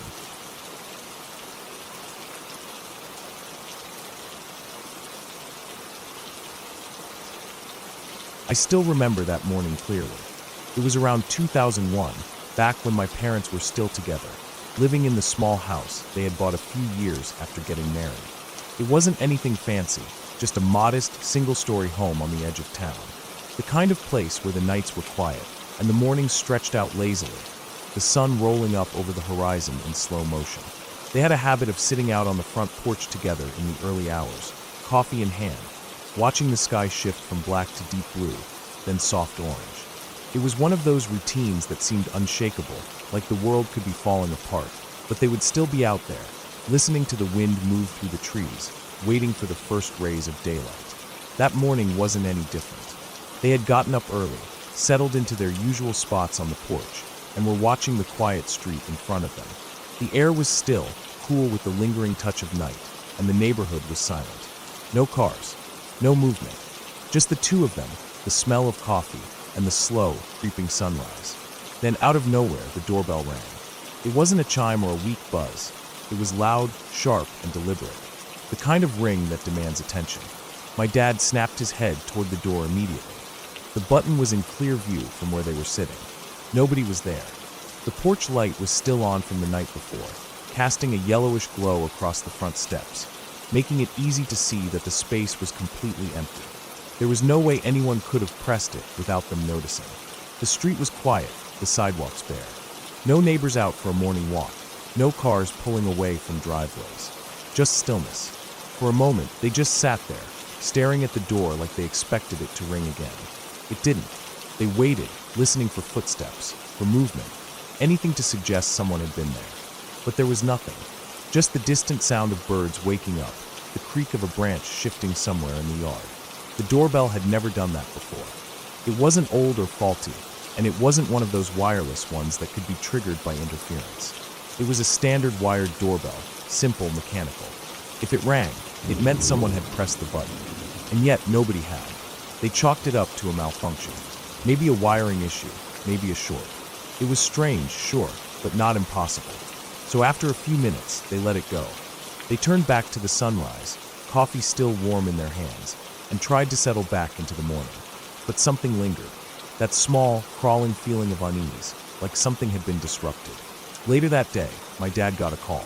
One of his closest high school friends had died that morning. Not just any time that morning. Around the exact same time the doorbell had gone off. His friend wasn't old. He wasn't sick. There had been no warning. Just a sudden, unexpected death. And it had happened right then, right at the moment the doorbell rang. That was the part that stuck with him. The timing. It wasn't just close, it was exact. If it had been an hour off, even 20 minutes off, it might have been easier to dismiss. But it wasn't. It had happened right then. That doorbell had never malfunctioned before. And after that day, it never did again. No random rings. No electrical issues. Nothing. It worked perfectly, like nothing had ever happened. My dad wasn't the type to dwell on things like that. He wasn't superstitious, didn't believe in signs or omens. But I remember the way he talked about it, years later. The way his voice got quieter, the way his expression tightened just a little. He never said he thought it meant anything, but he never forgot it either. And to this day, I still wonder, what are the chances?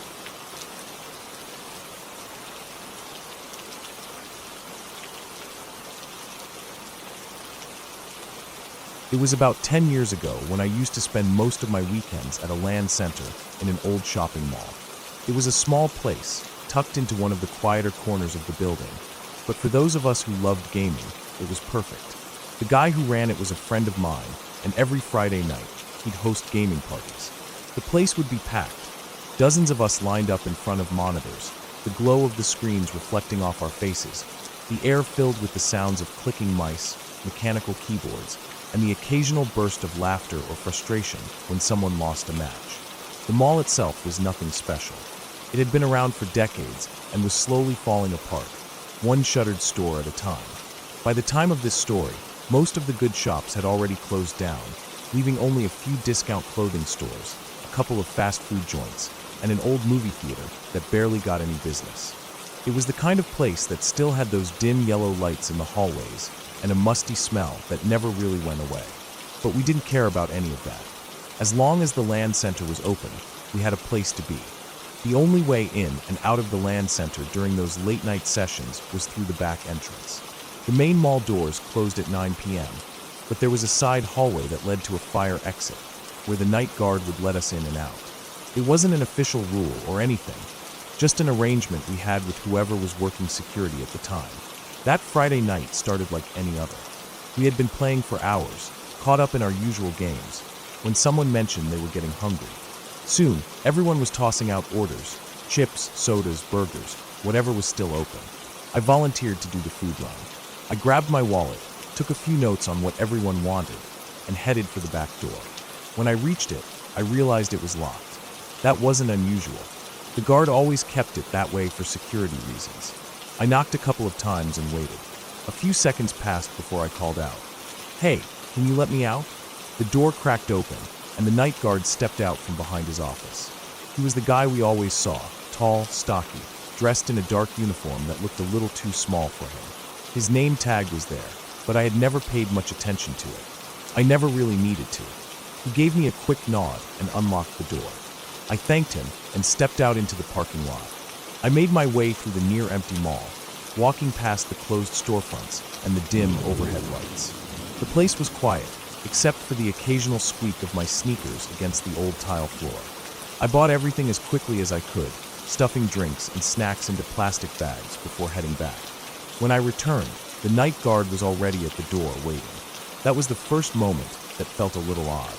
I hadn't called him. I hadn't knocked. But he was standing there, holding the door open before I even reached it. I figured he must have heard me coming, or maybe he had just been near the door when I arrived. Either way, I didn't think too much about it. I stepped inside, the door clicking shut behind me. As I walked back to the land center, I noticed something strange. There was a faint smell in the air, something sour and unpleasant. At first, I thought it might have been a garbage bin left open somewhere in the hallway, but it seemed off. It wasn't just the smell itself, it was the way it seemed to linger, heavy and suffocating. I shook it off and kept walking. A few minutes later, I was back inside the land center, handing out food and drinks. The rest of the night went on like normal. The weekend passed, and by Monday, I had mostly forgotten about it. After school, I decided to swing by the land center again, just to hang out for a bit before heading home. When I got to the mall, something was off. The moment I stepped inside, I noticed the smell again, but this time, it was even worse. It hit me like a wall, thick and overwhelming. My first thought was that something had gone bad in one of the food court dumpsters. But then I saw the police tape. Cops were everywhere. The few shops that were usually open were closed, their gates pulled down. There were officers near the security office, talking to each other in low voices. A couple of them were standing near the entrance, blocking people from going any further inside. I didn't know what was going on, but I could tell it was serious. The air felt heavy, like something awful had happened. I wanted to ask, but I already knew I wouldn't get an answer. I didn't stay long. There wasn't much of a choice. The police weren't letting anyone wander around.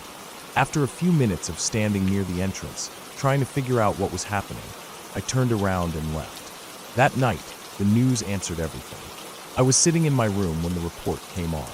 It was a brief segment, the kind that usually plays between bigger stories. The anchor's voice was calm, almost detached, as she read the details.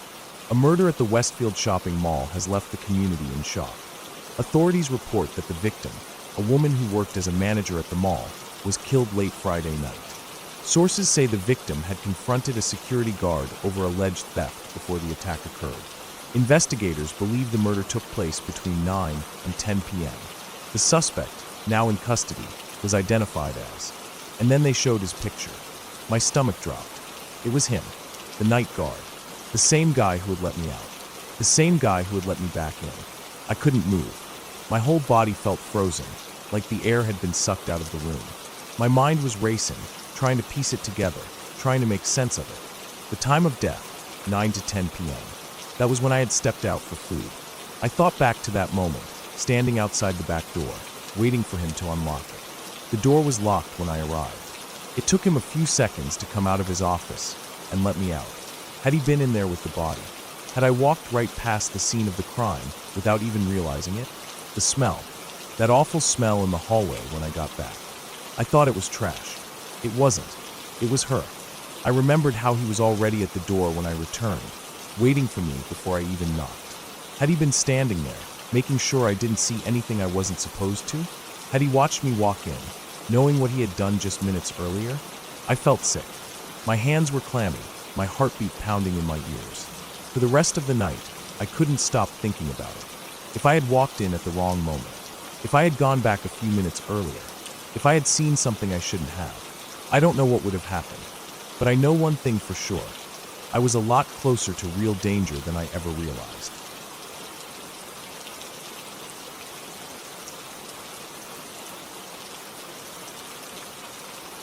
I was 8 years old when this happened, and even now, all these years later, I can still remember every detail.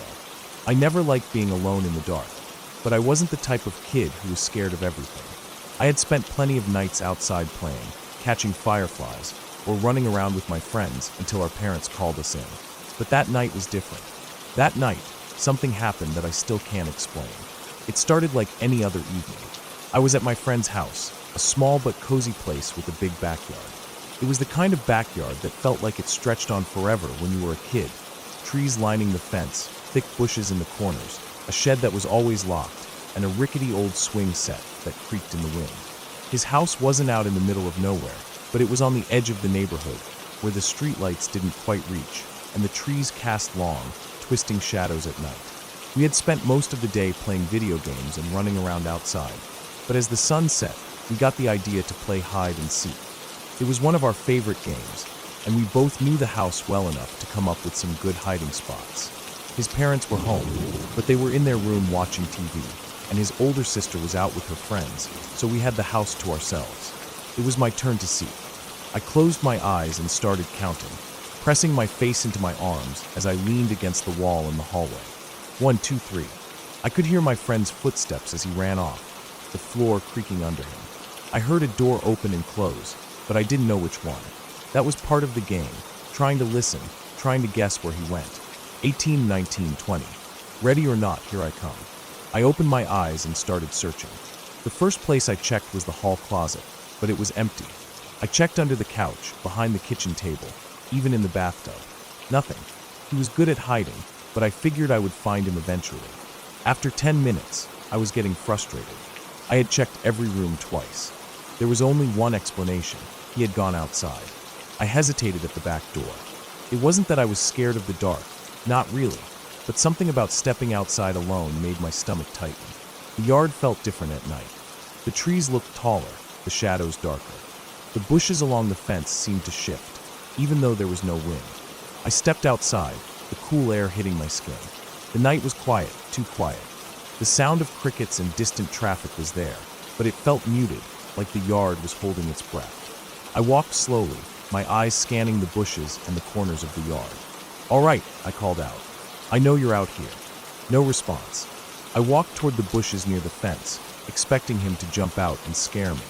But before I got too close, I heard something. A voice. "Hey," it called. "I'm over here." I froze. It was my friend's voice, but something about it felt off. It was coming from the farthest corner of the yard, where the light from the house didn't reach. A dark patch near the fence. "I see you," I said, but my voice wavered. "Come here," he said. I found a really good hiding spot. I took a step back. The way he said it felt weird, too calm, too deliberate. "No," I said. "You come here." Silence. Then again, "Come here." The voice hadn't changed. It still sounded like him, but there was something wrong with it. Something I couldn't put into words. I swallowed hard. "No, nothing." Then the voice changed. It was still my friend's, but now it was deeper, stretched, like someone was pulling the sound apart. It wasn't a voice anymore. It was a sound. A wrong sound. "Pull me. Here." I turned and ran. I sprinted to the back door, my heart pounding so hard I could hear it in my ears. I yanked the door open and slammed it behind me, locking it with shaking fingers. I was breathing hard, my whole body tense. And then I saw him, my friend, standing in the living room, looking at me like I was crazy. "What's wrong?" he asked. I couldn't answer. I just stared at him, my skin crawling. He wasn't sweaty. He wasn't out of breath. He had been inside the whole time. "I was looking for you," I finally managed to say. "Outside." He frowned. "I wasn't outside." My stomach dropped. "Yes, you were. You were talking to me." He shook his head. "I've been in here. I got tired of waiting, so I came inside to get a drink." I felt dizzy. I turned back to the door. The backyard was silent. Empty. I didn't sleep that night. I never told his parents. I never told mine. But I never went into that backyard at night again. And I never played hide and seek there again. I don't know what I heard.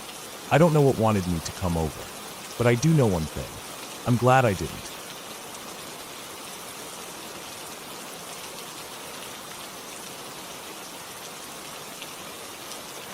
I was 11 when my mom and I moved to Mitchell Road. It was the summer after my parents separated, and the divorce was in progress. We had sold our house, and my mom found a place just a few miles up the road, a farm, tucked away on a dirt path nobody really knew about. The road itself was long, narrow, and winding, climbing uphill through the thick New York forest. The first half-mile led past a pond, then a house with a well-kept yard and neatly trimmed bushes. Another half-mile up, there was a large horse farm with a barn and a house sitting off to the right. Our new home was just past that. On the left, a restored barn attached to a sprawling yellow farmhouse split between two families. Along the driveway, a large trailer sat just before the houses. Beyond that, a place where cows used to be slaughtered. Further still, another house where a family lived, and at the very end, a half-mile-long driveway disappeared into the woods, leading to our landlord's secluded home. Even in daylight, the place had an eerie feel to it. The isolation, the dense forest pressing in on either side, and the strange quiet that seemed to hang over everything. But what stuck out the most was the massive cross standing in the field outside my window. It had a white or silver frame with blue trim, at least 25 feet tall. My mom and I thought it was weird, but it wasn't completely unheard of in our area. There were plenty of deeply religious families around. Still, something about it made me uneasy. My bedroom was upstairs, with a window overlooking the road and the fields below. From there, I could see the cross clearly. Every night, as I lay in bed, I found myself staring at it through the darkness, wondering why it was there. One night, about a week after we moved in, I woke up suddenly. The room was glowing. At first, I thought the house was on fire. My heart slammed in my chest as I sat up, trying to process what I was seeing. But then I noticed the shadows of the trees stretching across my walls. The light was coming from outside. I climbed out of bed and stepped to the window, pressing my hands against the glass. The cross was glowing. Not just glowing, burning. Flames flickered at its base, casting long, dancing shadows across the field. Small fires burned around it, and beyond the reach of the light, something was moving. I squinted, struggling to make sense of the shifting figures in the darkness. Then they came into focus. People on horseback. They rode in slow circles around the burning cross, dressed in black robes with pointed hoods. Their faces were completely obscured, nothing visible beneath the hoods but darkness. The firelight flickered over their horses, illuminating their powerful legs and sleek bodies. The riders' movements were deliberate, controlled, like they were performing some kind of ritual. I couldn't move. My body locked up, my mind unable to process what I was seeing. Then, just as I felt my breath catch in my throat, everything went black. I woke up in my bed the next morning, my mom shaking me awake for school. My head felt heavy, and for a second, I wasn't sure if what I remembered was real. But as soon as my eyes opened, I turned toward the window. The cross was still there. Smoke curled into the sky from its base. The fires had burned out, but the ground around it was blackened. A thin trail of smoke rose into the air, drifting lazily in the morning light. I forced myself to get up and get ready. All through school, my mind raced. I didn't tell anyone. I barely spoke. The whole day, I replayed the image in my head. Hooded figures, horses moving in slow circles, flames licking up the sides of the cross. After school, I went back to the field. The ground was torn up with hoof prints. I could see them clearly in the dirt, deep impressions left by heavy horses. Scattered between them were empty liquor bottles, some half buried in the grass. The cross itself looked untouched, except for the blackened ground beneath it. I told my mom what I saw. We left that house soon after. She put me in therapy for a few weeks, just to make sure I was okay. I think she wanted to believe I had imagined it, that it was some kind of stress response to everything that had been happening. But I knew what I saw. I never forgot it. Years later, in high school, I ran into the school nurse, the woman who lived in the nice house near the pond. I mentioned how creepy Mitchell Road had always felt. She gave me a knowing look. Yeah, she said. Old man Mitchell was an occultist. Had a family of 25 multiple wives. They did rituals next to that cross. Sacrifices. Every full moon. Her words sent a chill down my spine. I had always wondered if what I saw that night had been some kind of hallucination. A nightmare I had convinced myself was real. But now I knew. I had seen something I wasn't supposed to see, and I would never go back. Over the years, weird things kept happening on Mitchell Road. A fatal crash, 2 people found dead in their car, crashed at 5 a.m., undiscovered for a full day. Nobody knew why they were there, or what had led them to that stretch of road. And then there was the greenhouse, a strange structure hidden in the woods down the road, filled with old furniture, taxidermy wrapped in plastic. One day, I wandered in curious. A man appeared out of nowhere. He looked ancient, like he had stepped out of another time.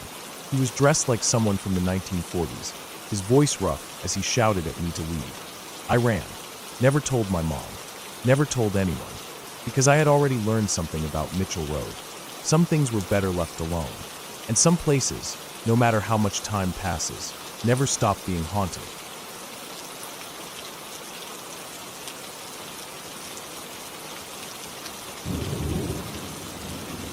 I don't talk about this often, not because I've forgotten, there's no chance of that, but because I don't know what to make of it. There's no neat explanation, no comforting way to frame it. It's just something that happened, something that's lingered in the back of my mind for nearly 30 years.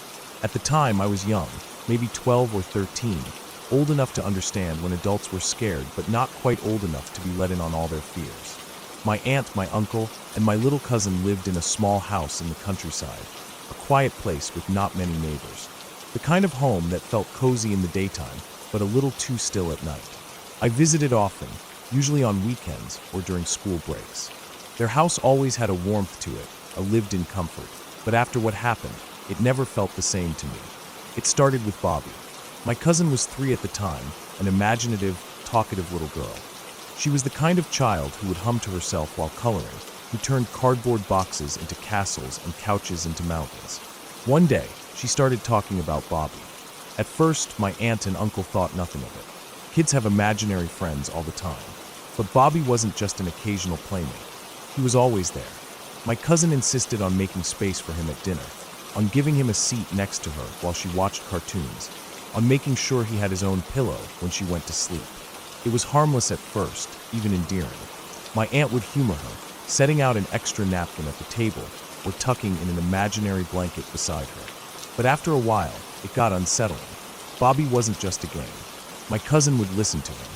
She would pause, tilt her head, and nod as if taking instructions. She would giggle at jokes no one had told. And sometimes, she would get upset, not in the way a child gets frustrated when a toy won't work, but in a deeper way. She would glare at thin air, arms crossed, and stomp away, whispering under her breath. It wasn't long before my aunt started feeling uneasy. She checked books out from the library, looking for reassurance. Everything she read told her this was normal.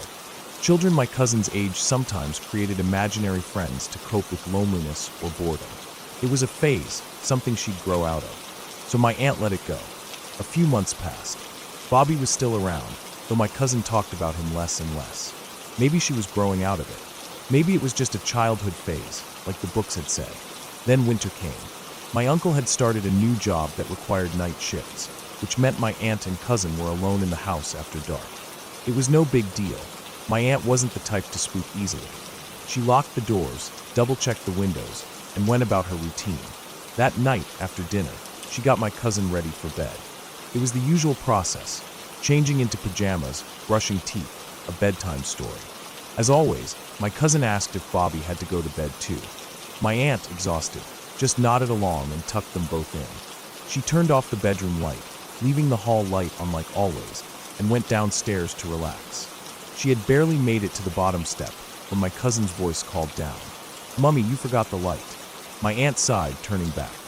She climbed the stairs, ready to switch it off. But just as she reached the top step, the light in my cousin's room flicked off by itself. She stopped mid-step. From inside the bedroom, my cousin's small voice floated out. "It's okay, Mummy." Bobby turned it off. My aunt went cold. She rushed into the room. My cousin was in bed, blankets up to her chin, completely still. The light switch was across the room, too high for her to reach. She would have had to get out of bed, cross the room, and climb up to flip it. But she hadn't moved. My aunt stood frozen in the doorway. For a long moment, she just stared at my cousin, at the switch, at the empty room. Nothing made sense. She forced herself to take a breath. Maybe the bulb had flickered out. Maybe the wiring was faulty. Maybe. She couldn't finish the thought. She didn't want to. Keeping her voice steady, she said goodnight again, then walked downstairs as fast as she could without running. Her hands shook as she dialed my uncle's work number. He picked up on the second ring, and the moment he heard her voice, he knew something was wrong. She told him everything. He asked his supervisor if he could leave early. By the time he got home, my aunt was still sitting in the living room, lights on, wide awake. She hadn't been able to make herself go back upstairs. The next morning, my aunt sat my cousin down at the kitchen table. She told her that Bobby couldn't stay anymore, that he had to go. My cousin didn't argue. She didn't cry. She just stared at her plate, silent. After a long moment, she mumbled, "Bobby's upset." My aunt stiffened. "He doesn't want to leave," my cousin added, barely above a whisper. Something in my aunt snapped. She slammed her hand down on the table. My cousin jumped. "He has to go," my aunt said, her voice firm. "That's the end of it." My cousin's lip quivered, but she nodded. That was the last time she spoke about Bobby. A few days later, at lunch, my aunt casually asked what had happened to him. My cousin looked up from her sandwich, blinking. "What's a bitch, Mummy?" My aunt froze. She asked where she had heard that word. "That's what Bobby said when he left," my cousin answered. "He said he was leaving because of the bitch." My aunt didn't respond. She just sat there, staring at her daughter, trying to figure out what to say. Things went back to normal after that. My cousin stopped talking to invisible friends. She played like any other child. She grew up, but my aunt never forgot. Even years later, she would shake her head when the memory came up, her mouth pressed into a tight line. "I don't know what it was," she would say. "I don't want to know." My uncle had his own theory. He thought my cousin had overheard the word somewhere, maybe on TV. Maybe Bobby had just been a name she gave to a thought, to some part of her imagination she was growing out of. Maybe the light switch had been faulty, but my aunt never quite believed that. Neither do I.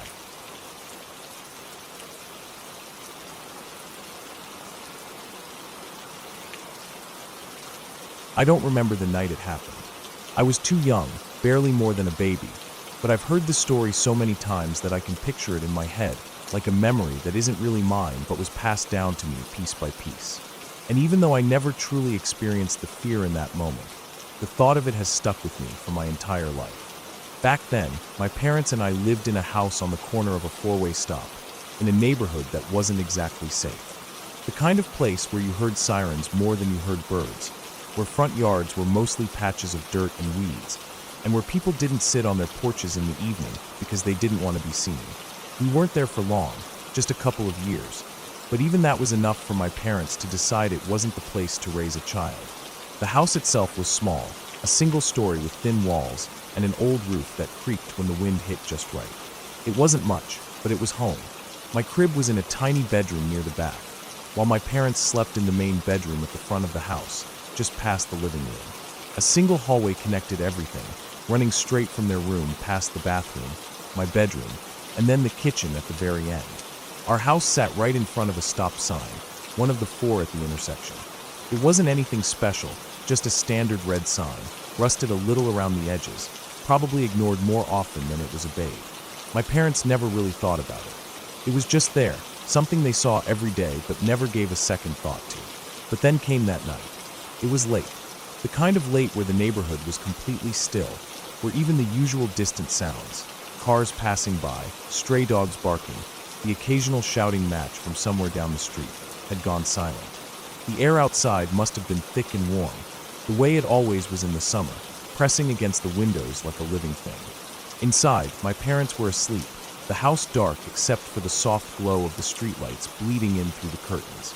And then, out of nowhere, ****, a sharp, deafening crack, ****, a single, shattering noise that ripped through the silence, echoing through the house, loud enough that it jarred both my parents awake, sending their hearts pounding in their chests before they even knew what had happened.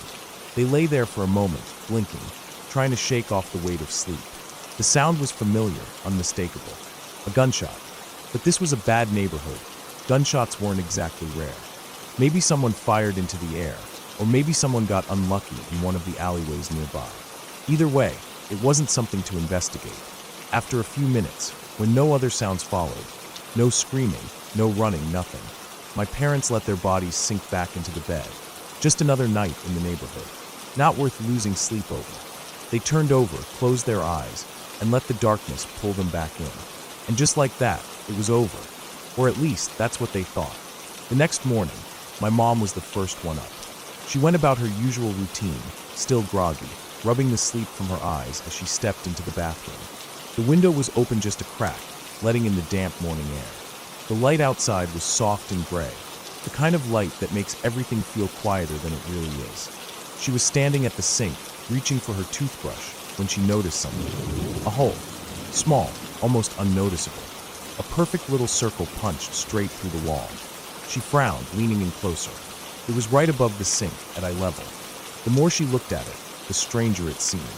Had it always been there? She didn't think so. She was in this bathroom every single day. She would have noticed something like this. She traced her fingers over the edges, feeling the roughness where the paint had chipped away. And then she turned her head slightly, following the direction of the hole's path. Her stomach dropped. There was another one. In the hallway, just outside the bathroom door. A second small, jagged hole in the wall, perfectly in line with the first. She stepped out into the hall, her bare feet cold against the floor. Her eyes darted down the hallway, searching. Another hole, this time in the far wall of the bedroom. Her mind started racing, piecing things together before she was even fully aware of it. The holes were lined up, a straight path cutting through the house. Her heart was pounding now, a cold weight settling in her chest. She turned and rushed into the bedroom, calling for my dad. He sat up groggily, confused, but the moment he saw the look on her face, he knew something was wrong. It didn't take them long to follow the path. One hole in the bedroom wall, just a few feet from where they had been sleeping. One in the bathroom, another in the hallway. Something had gone through the house. That's when my dad started looking around outside. He stepped out onto the porch, scanning the yard, the sidewalk, the street. And then he saw it, the stop sign. A single, fresh bullet hole right in the center. Someone, some random idiot, had driven past in the night, aimed a gun out their window, and fired. And the bullet had torn through the metal, slicing straight toward our house. The worst part, my dad found the bullet inside, lying on the floor near the kitchen, half buried in the old carpet. It had made it all the way through. It wasn't just some random shot fired into the air. It had been traveling fast, straight deadly.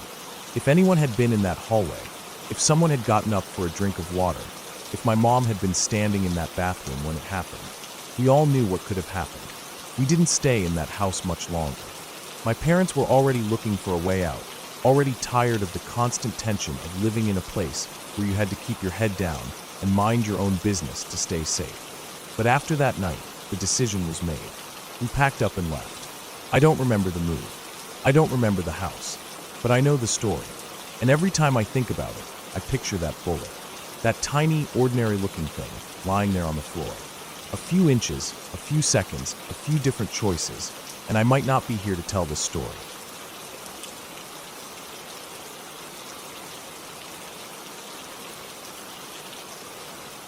When I was 15, my world changed in a way I never could have expected.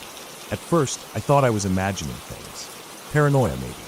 A weird coincidence. But as the months passed, the feeling of being watched, followed, and monitored became undeniable. It started small. I'd be out walking, going to school, heading to the store, just living my normal life. And I would notice the same car. A gold Dodge Intrepid. Sometimes older, sometimes newer, but always gold. I didn't think much of it at first. There were plenty of cars like that around. But then, I started seeing it too often. The driver changed. One day, it was a man in his early 30s, dark-haired with a mustache. The next, it was an older man with white hair, easily in his 60s. And it wasn't just at one place. I'd be at school, and I'd see one of them parked on the street. I'd be at the grocery store with my mom, and the same car would roll through the parking lot. I'd go to a friend's house, and a gold Dodge Intrepid would be parked a block away, facing the street as if waiting for me to leave. For a while, I convinced myself it was nothing. I didn't want to sound crazy. Who would believe me? People don't just get followed in real life, right? It wasn't like a movie. I didn't have some deep, dark secret. I wasn't rich, wasn't involved in crime, wasn't special in any way that should attract stalkers. I was just an ordinary teenager. But then it kept happening. Every time I left my house, one of them would appear. It wasn't immediate, but I could count on it within minutes. Walking down the street, a gold Dodge Intrepid would pass by. Taking the bus? One would be parked along the route. Going to school? I'd see it waiting a few blocks away. I even started making note of where I saw them, what times, what streets. It didn't make sense. For the first month, I thought I was losing my mind. No one else seemed to notice. I'd mention it casually to friends, but they'd just shrug. Probably nothing, they'd say. Just a coincidence. But it wasn't. One afternoon, I was out walking with my boyfriend when the older man showed up. His car circled the block once, then again, and again. I pointed it out. At first, my boyfriend was skeptical. Then I started counting. Every time the same car passed, I said the number out loud. 5, 7, 9. By the time it hit 15 passes in the same 6-block area, his face changed. He believed me. It wasn't just in my head. After that, I started paying even closer attention. My mom saw them. My adopted mom saw them. My brother, my friends, even the police saw them. But what could anyone do? It wasn't illegal to drive down a street. They weren't threatening me. They weren't trying to grab me. They were just there, watching.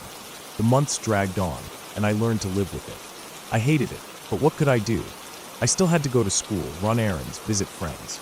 And every time they were there. Sometimes the younger man, sometimes the older one. Never both at once. Then winter came. One night, my mom and I had a fight. I don't even remember what it was about now. Something stupid, probably. I was 15, angry and impulsive. I stormed out of the house at 1 a.m., too mad to think. I just wanted to go, to clear my head. The cold air hit me as I walked fast, hands stuffed in my hoodie pocket, my breath coming out in quick clouds. The streets were empty. No one was outside at that hour. No cars, no people, just me, alone in the dark. Then I saw the headlights. A car turned onto the street ahead. Gold Dodge Intrepid. Dark-haired man. My stomach dropped. I had no phone, no weapon, just me and him. He wasn't moving fast. He wasn't speeding toward me or even stopping. But every time I crossed a street, he was there. If I ducked down an alley, he'd turn onto the parallel road. If I cut through a backyard, he was waiting at the next intersection. I started running. Not a full sprint, not yet, but fast enough that my lungs started to burn. I knew these streets. I knew the shortcuts, the blind spots, the places where I could slip away. But every time I emerged from the darkness, he was there. He wasn't chasing me. He wasn't getting out of the car. He was just always ahead of me, like he knew exactly where I would be before I even got there. That was the moment I stopped feeling paranoid and started feeling hunted. I ran harder, cut through a fence, tore across a yard, slipped through a gap between garages. My heart pounded, not just from exertion but from pure fear. I wasn't going to make it home. He was too good at this. Then, finally, I made it to my street. My house was in sight. I didn't look back. I just ran. When I slammed the front door shut, I locked every bolt, every latch. My hands were shaking. My mom was still mad at me, still shouting from the other room, but I didn't care. I just stood there, breathless, staring out the window. He was gone. That night, something inside me snapped. It had been a year, 12 months of being watched, followed, monitored. I had spent every day wondering what they wanted, when they would take the next step, if they would take the next step. Every time I left the house, I was waiting for the moment they would finally decide to act. And I was tired. The next day, the older man showed up again. I was walking to the store when his car pulled up at an intersection, just ahead of me. He didn't move. He didn't honk. He just sat there, staring, smiling. I lost it. I ran at his car and threw myself against the driver's side window, slamming my elbow into the glass, screaming at him. I wanted him to do something, to react, to stop pretending this was just some game. But he didn't.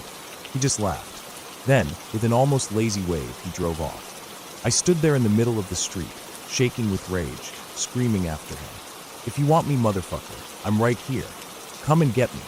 After that, they backed off. They still followed me, but not as closely. They gave me more space, kept more distance. I don't know if they realized I wasn't scared anymore, or if they were waiting for something else. The only time they ever spoke to me was in the spring, when the older man pulled up beside me and asked if I wanted a ride. I said no. He drove away. And then, just as suddenly as it started, it stopped. One day they were there. The next they weren't. I never saw them again. I never found out who they were, what they wanted, or why they followed me for 15 months. But even now, all these years later, I still remember. Every detail, every turn, every street, every second of that night when I realized I wasn't just being followed, I was being hunted. And sometimes, even now, I still wonder if they'll come back.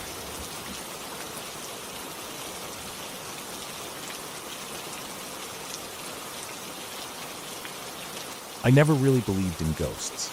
I had always figured that most so-called hauntings could be explained by drafts, creaky floorboards, or people just wanting to scare themselves. But when I took a job as a part-time stagehand at Kansas State University's old theater, the one built under the football stadium, I started to question things. Not in the way you see in horror movies. There were no flickering lights, no cold spots, no whispers in my ear. But there was something about that place, something unsettling. It wasn't the dim lighting or the low ceilings. It wasn't even the fact that it was built in the shadow of the stadium, almost forgotten beneath the weight of something bigger, something more important. It was the way things moved when no one was around.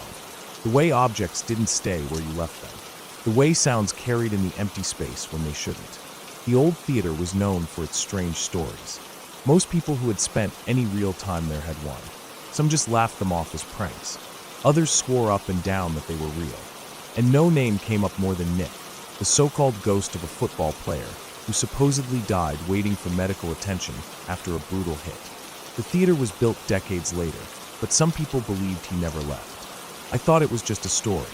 Then I started working alone at night. The first time something happened, I told myself it was nothing. I had been in the theater late, touching up some of the old wooden set pieces for an upcoming play. The place was empty. The main doors were locked. Nobody else was scheduled to be in the building. I had my headphones in, listening to music as I worked.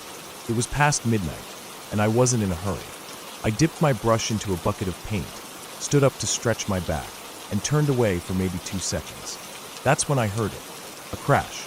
Not just a thud, not the sound of something tipping over. A violent, deliberate crash. The kind that makes your whole body tense up. I spun around. One of my paint buckets, the one I had placed on the ground just beside me, was now across the stage, lying on its side, paint dripping from the rim.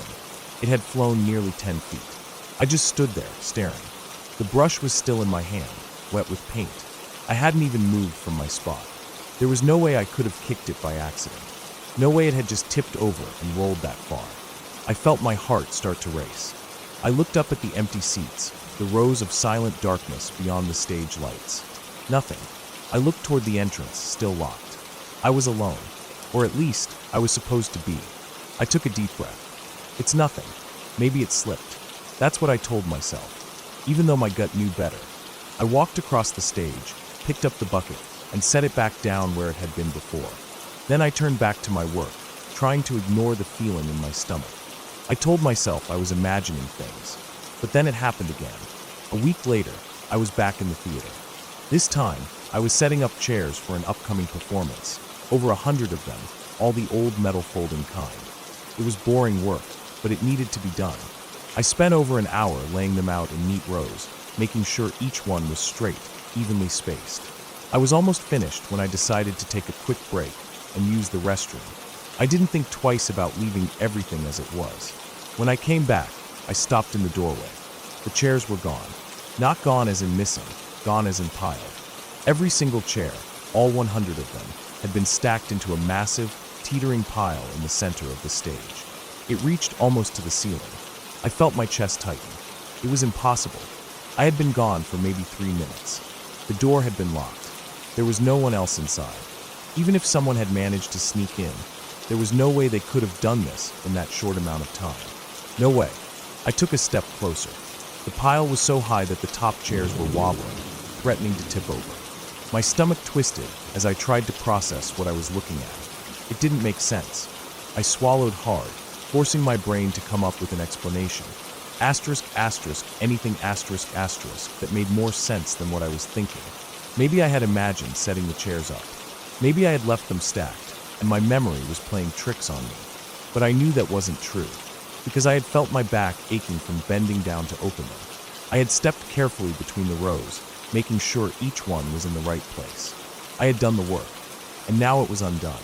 Not just undone, moved. I felt my hands start to shake. I didn't clean it up. I didn't even move. I just turned around and walked out.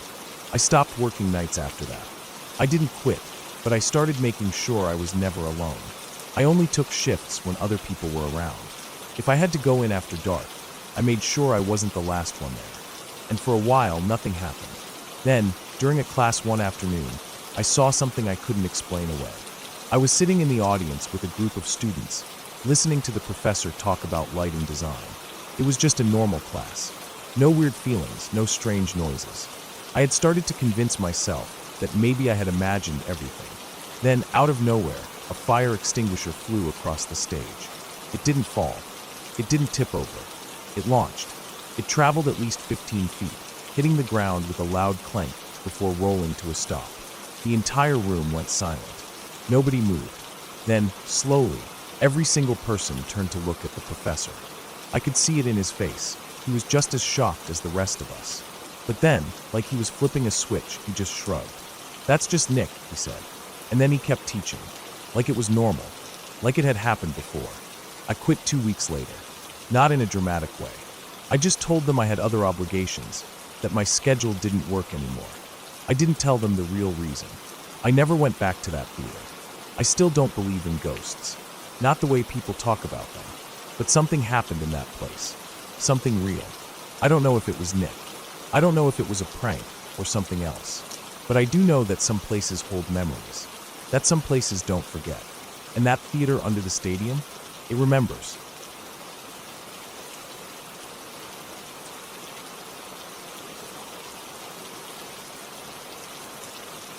The summer between my freshman and sophomore years of high school was one of the strangest and most unsettling times of my life. It started out as just another summer, long days with nothing much to do, nights spent at friends' houses, and the usual teenage boredom that came with living in a small town. But what happened at my friend's grandmother's house that summer stuck with me for years, long after the fun and freedom of those months faded. It started when my buddy's family moved in with his grandma. They had bought a house, but it needed work before they could move in, and rather than rent a place, his grandma invited them to stay with her. She had a huge, beautiful house that sat about 500 feet off the road, surrounded by woods on all sides. It was the kind of house you'd see in a magazine, vaulted ceilings, big rooms, a sprawling porch. But the part that stood out the most was the living room. The living room was massive, with a high vaulted ceiling and floor-to-ceiling windows on every side. During the day, it was incredible. Sunlight streamed in from every direction, making it feel open and airy, like you were sitting outside without actually being outside. At night, though, it was a different story. Once the sun went down, those same windows became black mirrors. You couldn't see anything outside, but you knew that if there was someone out there, they could see you perfectly.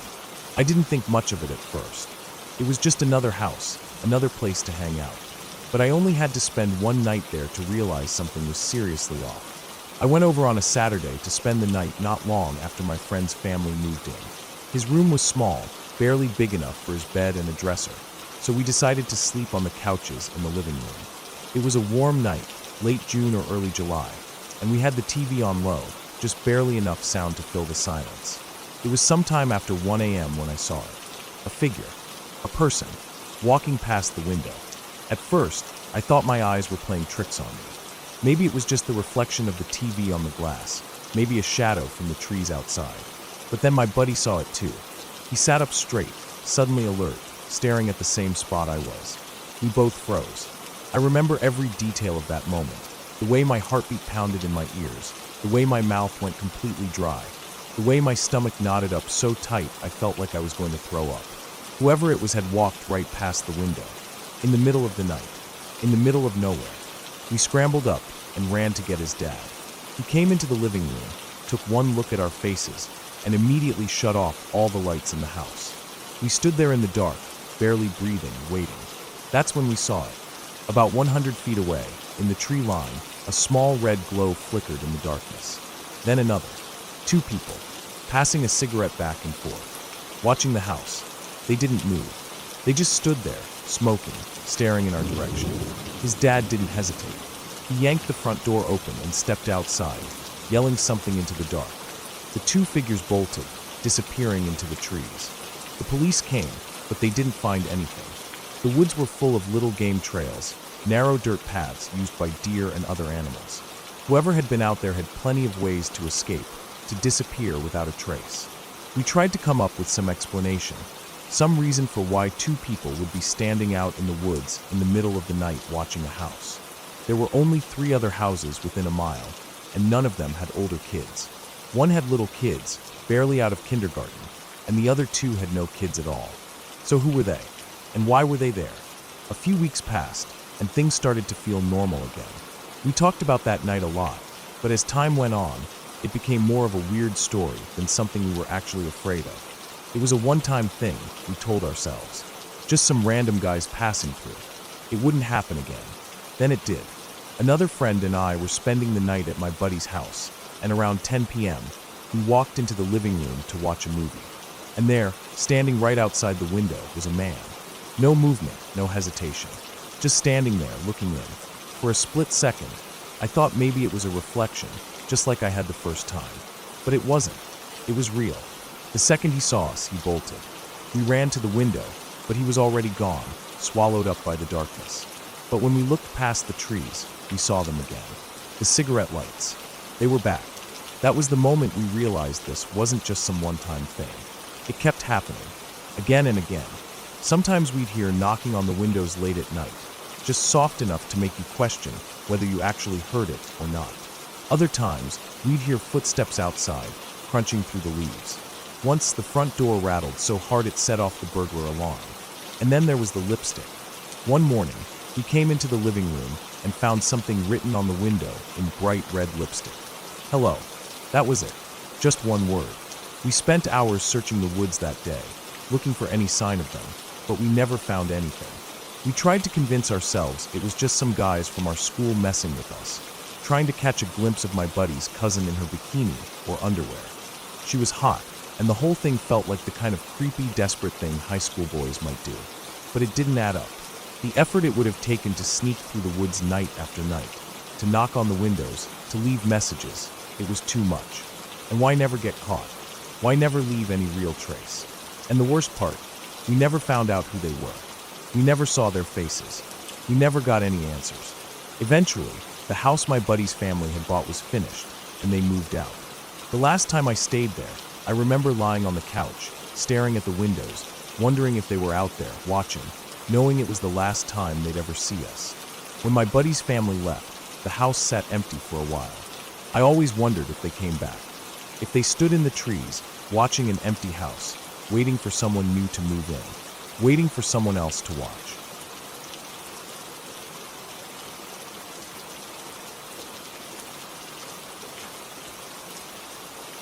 This happened to my mother's uncle in the 1970s in India. I never believed the story when my mom first told me. It felt like something out of a horror movie or one of those old superstitions people use to scare children. But then, a year before he passed away, I met him. And after seeing him, after looking into his eyes, I knew something had happened to him that night. His name doesn't matter now. I'll just call him UNC. He was a sharp man, respected in his village. He worked as an accountant, traveling between villages to meet his clients. This was a time when everything moved slower. Roads were nothing more than dirt paths, electricity flickered in and out, and after sunset, the world plunged into complete darkness. UNC had a routine. He would leave early in the morning, meet with his clients, and return before nightfall. But sometimes, when work ran late, he had no choice but to ride home in the dark. The roads weren't safe, not just because of animals or thieves, but because of things people whispered about in hushed voices. Strange things. UNC never believed in them. He was a man of numbers and logic. But logic didn't save him that night. It was late when he left the neighboring village. Too late. The sun had dipped below the horizon, leaving only a faint red glow behind the trees. He had at least an hour's ride ahead of him, and with no streetlights, the road was already black. He pedaled hard. The air was thick and humid, clinging to his skin. Crickets screamed in the bushes, and somewhere in the distance, he heard a lone dog barking. His bicycle rattled over the uneven path, the metal frame creaking with each push of his legs. The village lights disappeared behind him, swallowed by the trees. He was alone now. Just him, the road, and the sound of his own breathing. Then he heard it. A voice. Soft, distant, but unmistakable. Baba. He knew that voice. He knew it too well. His hands tightened on the handlebars. His feet kept pedaling, faster now, pushing the bike forward with desperate urgency. He didn't want to turn around. He didn't want to believe it. It was his daughter's voice. But his daughter was dead. She had died when she was 5. His heart slammed against his ribs. Sweat poured down his back, soaking through his shirt. He had heard the stories. Everyone in the village had. They said if you were alone on a dark road and heard a loved one calling your name, you should never look back. Not even once. Because it wasn't really them. He tried to ignore it. He pedaled faster, legs burning. His bicycle wobbled over the rough path, bouncing over rocks and loose dirt. He just had to get home. If he could make it home, he would be safe. But the voice came again, closer this time. Baba. A cold wave washed over his body. The crickets had stopped chirping. The dog had stopped barking. The only sound left was the whisper of the wind through the trees and the soft, pleading voice behind him. Baba. Something deep in his gut twisted. He should not look. He knew this. Every instinct screamed at him to keep his eyes forward. But something else, something stronger, forced his head to turn. No one knows what he saw. Not my mother. Not his wife. Not his friends. No one. He never spoke about it. Not once. He made it home that night, but he was not the same man. When he arrived, his bicycle was scratched and covered in dust, as if he had fallen. His clothes were torn. His face was pale, drained of life. He staggered into the house like a man who had been lost for days. He sat in the corner of the room, staring at the floor, mumbling to himself. At first, they thought he was just shaken, that maybe he had seen a thief or an animal on the road. But days passed, then weeks, then months, and UNC never came back. Not really. He stopped working. The once brilliant accountant, the man who could do complex calculations in his head, could barely hold a pen. He forgot things. Simple things. He forgot to eat. He forgot to change his clothes. Sometimes, in the middle of the night, his wife would wake up to find him sitting on the floor, rocking back and forth, staring at the door. His eyes were always wide, unblinking, filled with something she could not understand. She asked him, begged him, to tell her what happened. He never did. He couldn't. Whatever he had seen that night had broken something inside him. He became a shell of the man he once was. Years passed, but he never recovered. He lived, but he wasn't really living. When I met him, he was an old man. Frail, thin, barely able to hold a conversation. His hands trembled. His eyes were distant, empty, as if he was still on that road, still hearing that voice. I tried to ask him once. I wanted to know what had happened that night. He just stared at me, and in that moment I felt it. A deep, sickening dread. Whatever he had seen, whatever had called his name that night, it never left him.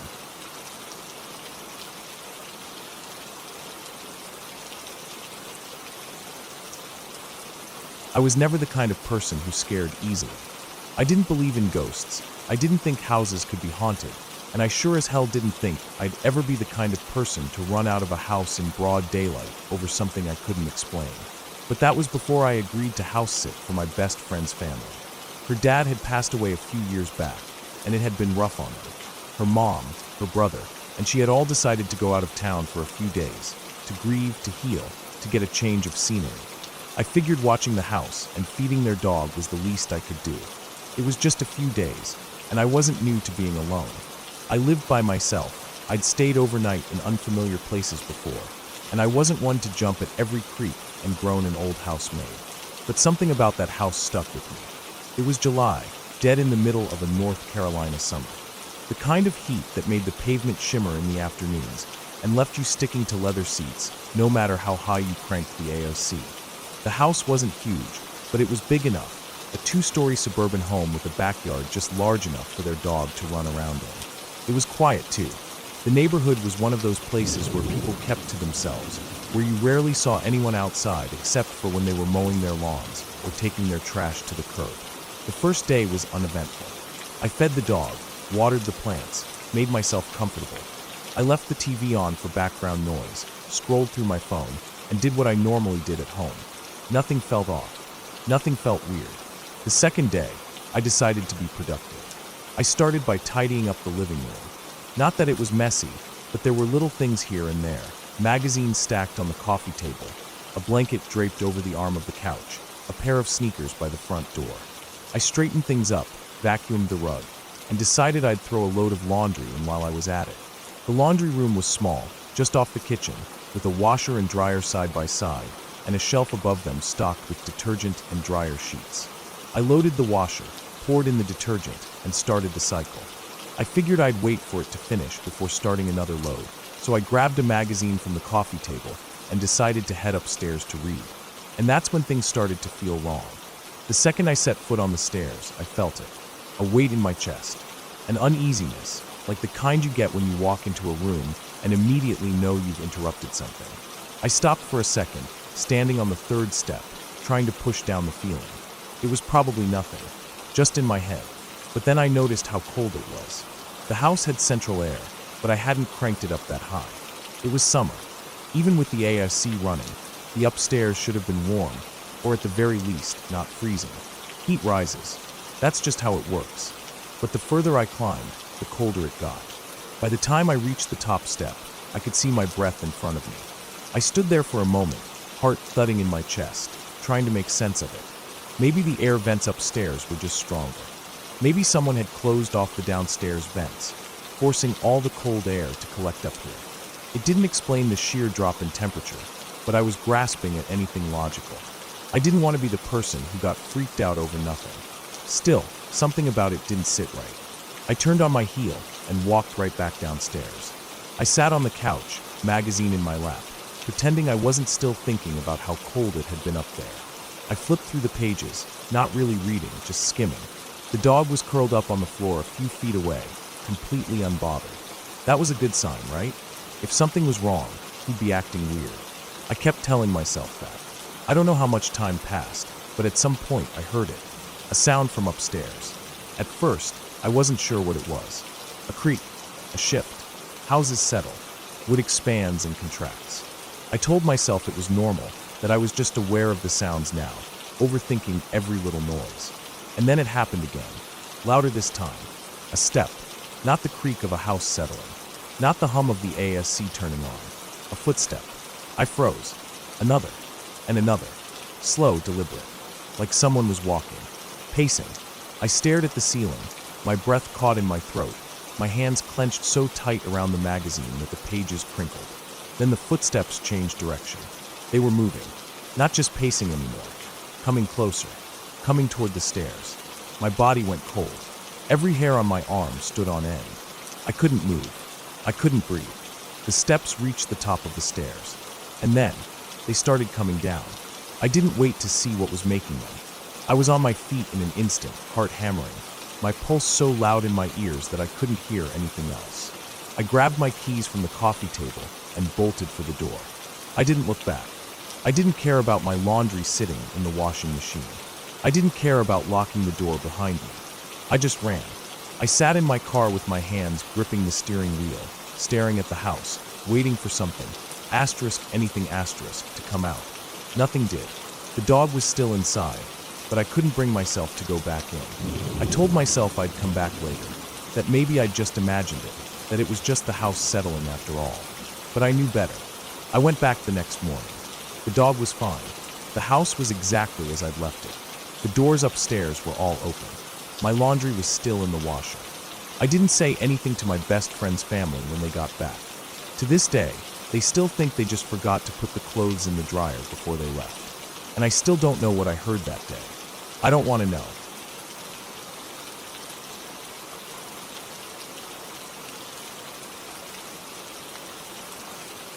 I lived in a small apartment building. 12 units, 3 floors. It wasn't much, but it was home. The kind of place you didn't notice unless you lived there. A squat, brick building with a small parking lot out front and a rusted fire escape zigzagging down the back. Each floor was laid out in a circular shape, with a vestibule in the center connecting the 4 units and a staircase leading to the next level. No hallways, no long corridors, just a tight, self-contained little space where everyone knew each other, at least in passing. My apartment was on the 2nd floor, right across from a guy named Derek. I didn't know much about him, just what I'd heard from others. He was a lawyer, early 30s maybe, and supposedly had a rich, powerful father in the same line of work. He kept to himself for the most part, never came to the little BBQs our downstairs neighbor hosted, never lingered in the vestibule for small talk.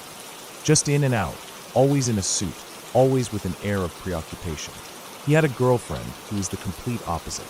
Young, too young for him, people whispered, and volatile. We'd see her outside on the steps, pacing back and forth, smoking, looking furious. I had only spoken to her a handful of times, and every single conversation was about Derek. Had I seen him leave? Did he have anyone over? Had I heard anything? She never introduced herself, never asked me anything about myself. Just interrogations about her boyfriend. Everyone had the same impression of her. Unstable, paranoid. It was a running joke that one day, she'd snap and do something crazy. None of us thought it would actually happen. It was a week before Halloween when everything happened. My brother had come over for the night. We were sitting in my living room, watching horror movies, eating junk food, just hanging out. The TV was loud, the lights were off, and outside, the wind was picking up, rattling the old window panes. It was one of those perfect October nights, cold but not freezing, with the scent of dead leaves and distant bonfires in the air. We must have been halfway through our second movie when there was a knock at the door. It was a strange sound, hard and deliberate. Not a neighbor borrowing something. Not the usual way my brother would knock when he was messing around. I muted the TV. The sound of the wind filled the room, and for the first time that night, I noticed how quiet everything was. Usually there was some kind of background noise, someone coming up the stairs, a dog barking, a door slamming. But at that moment, it felt like the whole building was holding its breath. I stood up and went to the door. My brother stayed on the couch, half paying attention, still caught up in the movie. When I opened it, the first thing I saw was the uniform. 2 cops. One older, built like a brick wall. The other younger, looking past me into my apartment like he was checking for something. "You need to leave the building," the older one said. No explanation. No emotion. Just a flat directive. My stomach clenched. "What's going on?" I asked, but even as I said it, my brain was already racing. Fire. Gas leak. Something worse? The officer didn't answer right away. His partner was looking over his shoulder toward Derek's apartment. I followed his gaze and saw something I'll never forget. The door to the unit across from mine was wide open, and the carpet outside it was covered in blood. I froze. It wasn't a few drops, not some accidental cut or nosebleed. This was a lot of blood. A deep, soaking stain spreading out across the cheap gray carpet, dark and glistening under the dim overhead light. For a second, I didn't process it. My brain refused to make sense of what I was looking at. But then I noticed something else, something worse. There was a trail leading out of the apartment. A long, smeared streak where something had been dragged across the floor. A wave of nausea rolled through me. I stumbled back, bumping into my brother, who had finally come to see what was going on. The cops didn't explain. They just told us to grab anything we needed for the night and get out. I was on autopilot at that point. My brother grabbed his bag. I threw on my jacket, grabbed my phone, my keys. I barely remember moving, just the feeling of my stomach twisting tighter and tighter with each second. We made our way down the stairs, out into the cold night air, and stood near the parking lot, watching as more officers arrived. The flashing red and blue lights cast long, distorted shadows across the pavement. Then the EMTs showed up. A few minutes later, they wheeled out a body bag. And that's when it all became real. It was all over the news the next day. Derek had been shot multiple times in the head with his own gun. His girlfriend was arrested at the scene. No one had heard anything. That was the part that haunted me. We were right there. We had been in the apartment, watching movies, completely oblivious while someone was being murdered 10 feet away. The walls weren't thick. Sound carried in that building. We heard arguments, music, footsteps all the time. But that night, nothing. No gunshots. No screams. Just silence. They said she used a pillow to muffle the shots. They said he never saw it coming.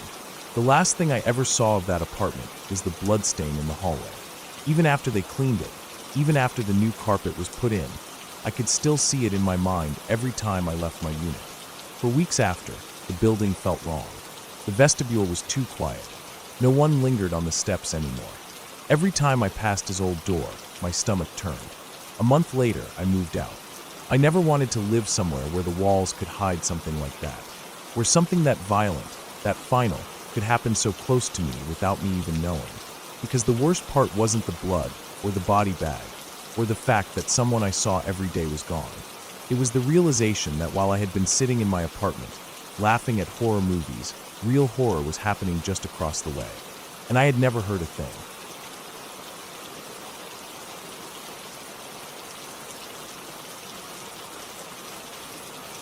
I don't remember the exact date, but I remember the feeling.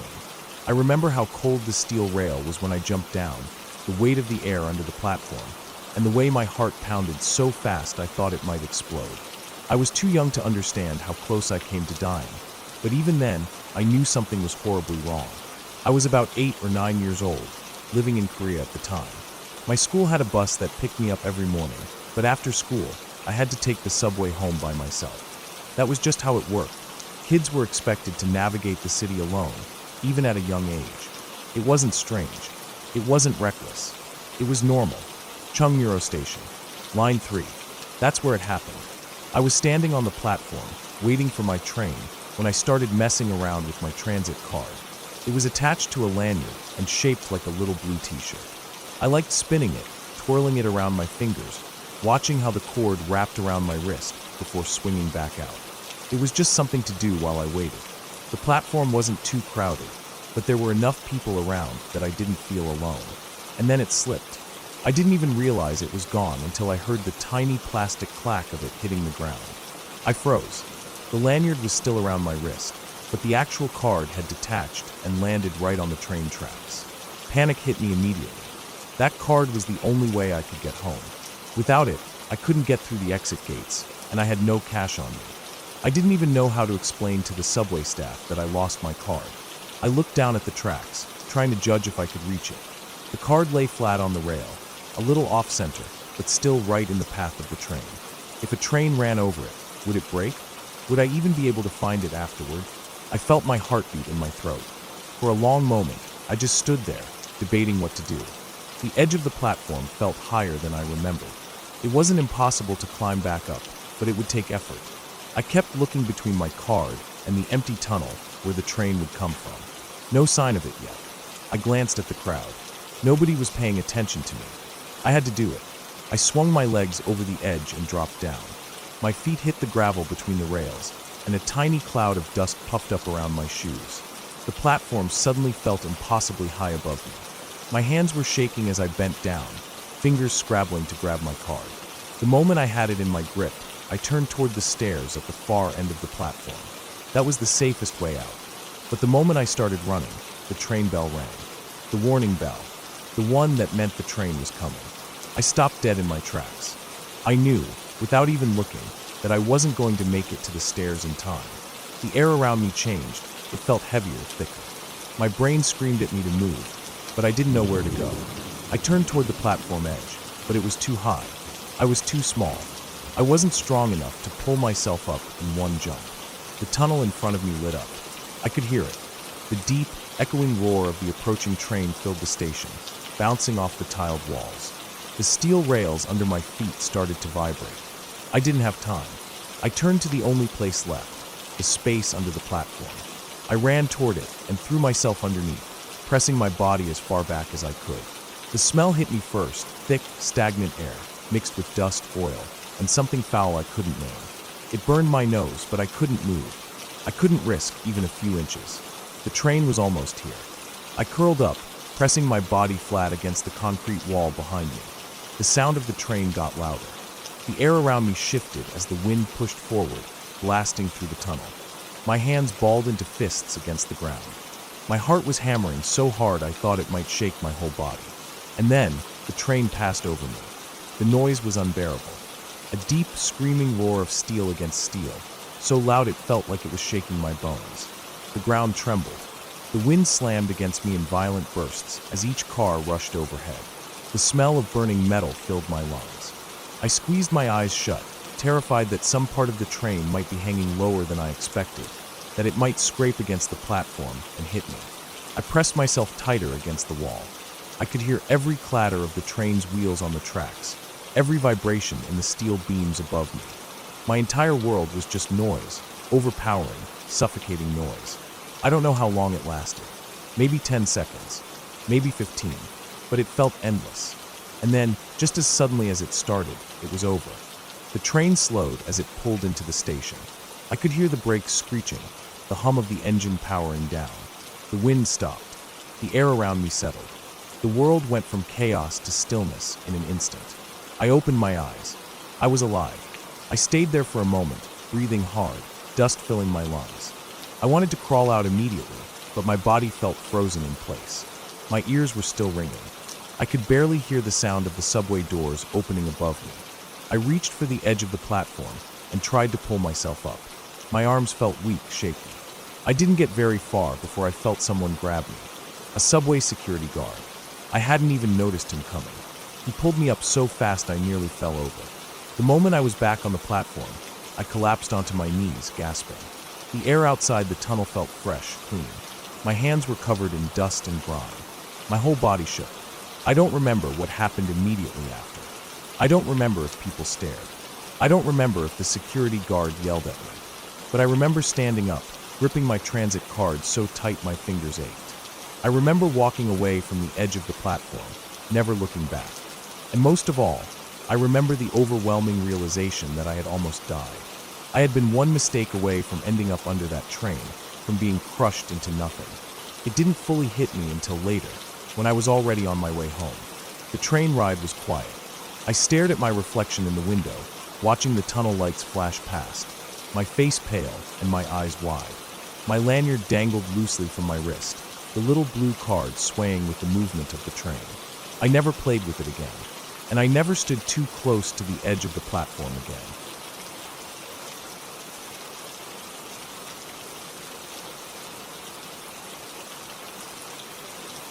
I grew up in a house that had been standing longer than anyone alive. Built in 1856, it had that old-world charm that people either find comforting or unsettling. The walls had seen more years than I could comprehend. The floors creaked under every step, and the windows, tall, heavy-paned things, held stories I'd never know. The house sat on about 2.5 acres of land, surrounded by woods on 3 sides. The front faced a gravel road that rarely saw traffic, especially at night. The porch wrapped around from the front to the kitchen door on the side, a wide, deep thing made of aging wood that groaned under the weight of anyone who stepped on it. It was a house that had its own sound, its own presence. You always knew when someone was walking inside, even if you couldn't see them. The dining room had the largest window in the house, facing the porch head-on. It was the kind of window that made you feel exposed at night.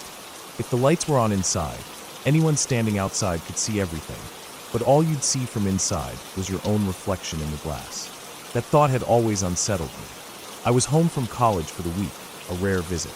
My father and sister were out of town, and my mother had gone to bed early. I was the only one awake.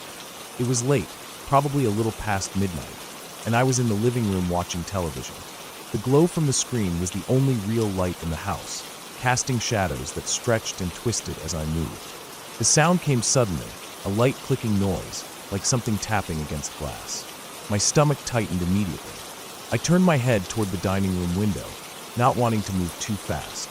My body felt stiff, my breath stuck in my throat. And then I saw him. A man, a large man, standing right there at the window, looking in. He was wearing a flannel or a thick coat, and a baseball cap sat low on his head. The brim shadowed his face, but I could tell he was watching me. He didn't move, didn't knock, didn't shift, just stood there, staring. I felt my heart pound so hard I could hear it in my ears. My skin went cold. I didn't move. I didn't want him to know that I had seen him. If he knew, then what? Would he try to get in? Was he testing to see if I'd react? I forced myself to stand up slowly, like I was just stretching, just tired and heading off to bed. I kept my gaze forward, even though every instinct screamed to keep him in my sight. I walked toward the staircase. As soon as I reached it, I ran. I took the steps 2 at a time, nearly slipping, my hands shaking as I grabbed the railing. My room was at the end of the hall. I slammed the door shut behind me and locked it, though I knew that wouldn't stop anyone determined enough. I went straight for my rifle, a .35 caliber Marlin 336C. I had owned it for years, practiced with it more times than I could count. I knew the weight of it, the smell of gun oil and spent cartridges. The familiarity of it gave me a fraction of control over the situation. I loaded it with quick, practiced hands, then grabbed the combat knife my uncle had given me, a heavy, thick-bladed thing he'd carried in Vietnam. I stood there for a few seconds, just breathing, listening. Nothing. I was done waiting. I walked back downstairs, flicking on every light as I went. The house, once dim and quiet, was now fully lit. Shadows fled into the corners, giving me full view of every space. I reached the kitchen door. My pulse pounded as I took a deep breath, and threw it open. The porch light spilled into the darkness, illuminating the wooden boards and the surrounding yard. My rifle was raised, my finger resting just outside the trigger guard, my knife sheathed at my belt. I stepped outside. Cold air hit my face. The night was quiet, unnaturally so. No wind, no insects, no movement. I took a few careful steps forward, my boots heavy against the wood. Then I spoke, firm but without yelling. "I have a gun. Come out, and I won't shoot." 2 footsteps, right in front of me. Not fast, not panicked, just 2 solid steps, like someone shifting their weight. I swung my rifle toward the front porch, fully expecting to see someone standing there. But there was nothing. The porch was empty. The yard beyond was empty. I stood frozen, my breath coming in short, controlled bursts. I knew I had heard it. I felt it. I stepped off the porch and into the yard, sweeping my rifle left and right. The light from the house only reached so far, leaving most of the property swallowed in darkness. I walked toward the driveway first, checking behind my truck. Nothing. I moved to the edge of the trees, looking for any sign of movement. The ground was soft from recent rain, and I checked for footprints, but there was nothing fresh, at least nothing that I could see in the dark. I moved to the far side of the house, checking every possible hiding spot. I searched for nearly an hour, adrenaline keeping me sharp. Nothing. I walked back inside, locking the door behind me. I checked every room, every closet, even under the beds, just to be sure. The house was still. I didn't sleep that night, or the next. For the rest of the week, I kept the rifle by my side at all times. Every night, I made sure every door and window was locked before I even considered closing my eyes. I never saw him again, but something about it never sat right with me. Because here's the thing, I had walked the entire property that night. I checked the dirt, the grass, even the wet patches near the trees. I never found any footprints. I knew what I had seen. I knew what I had heard. But the only footprints on the property that night had been my own.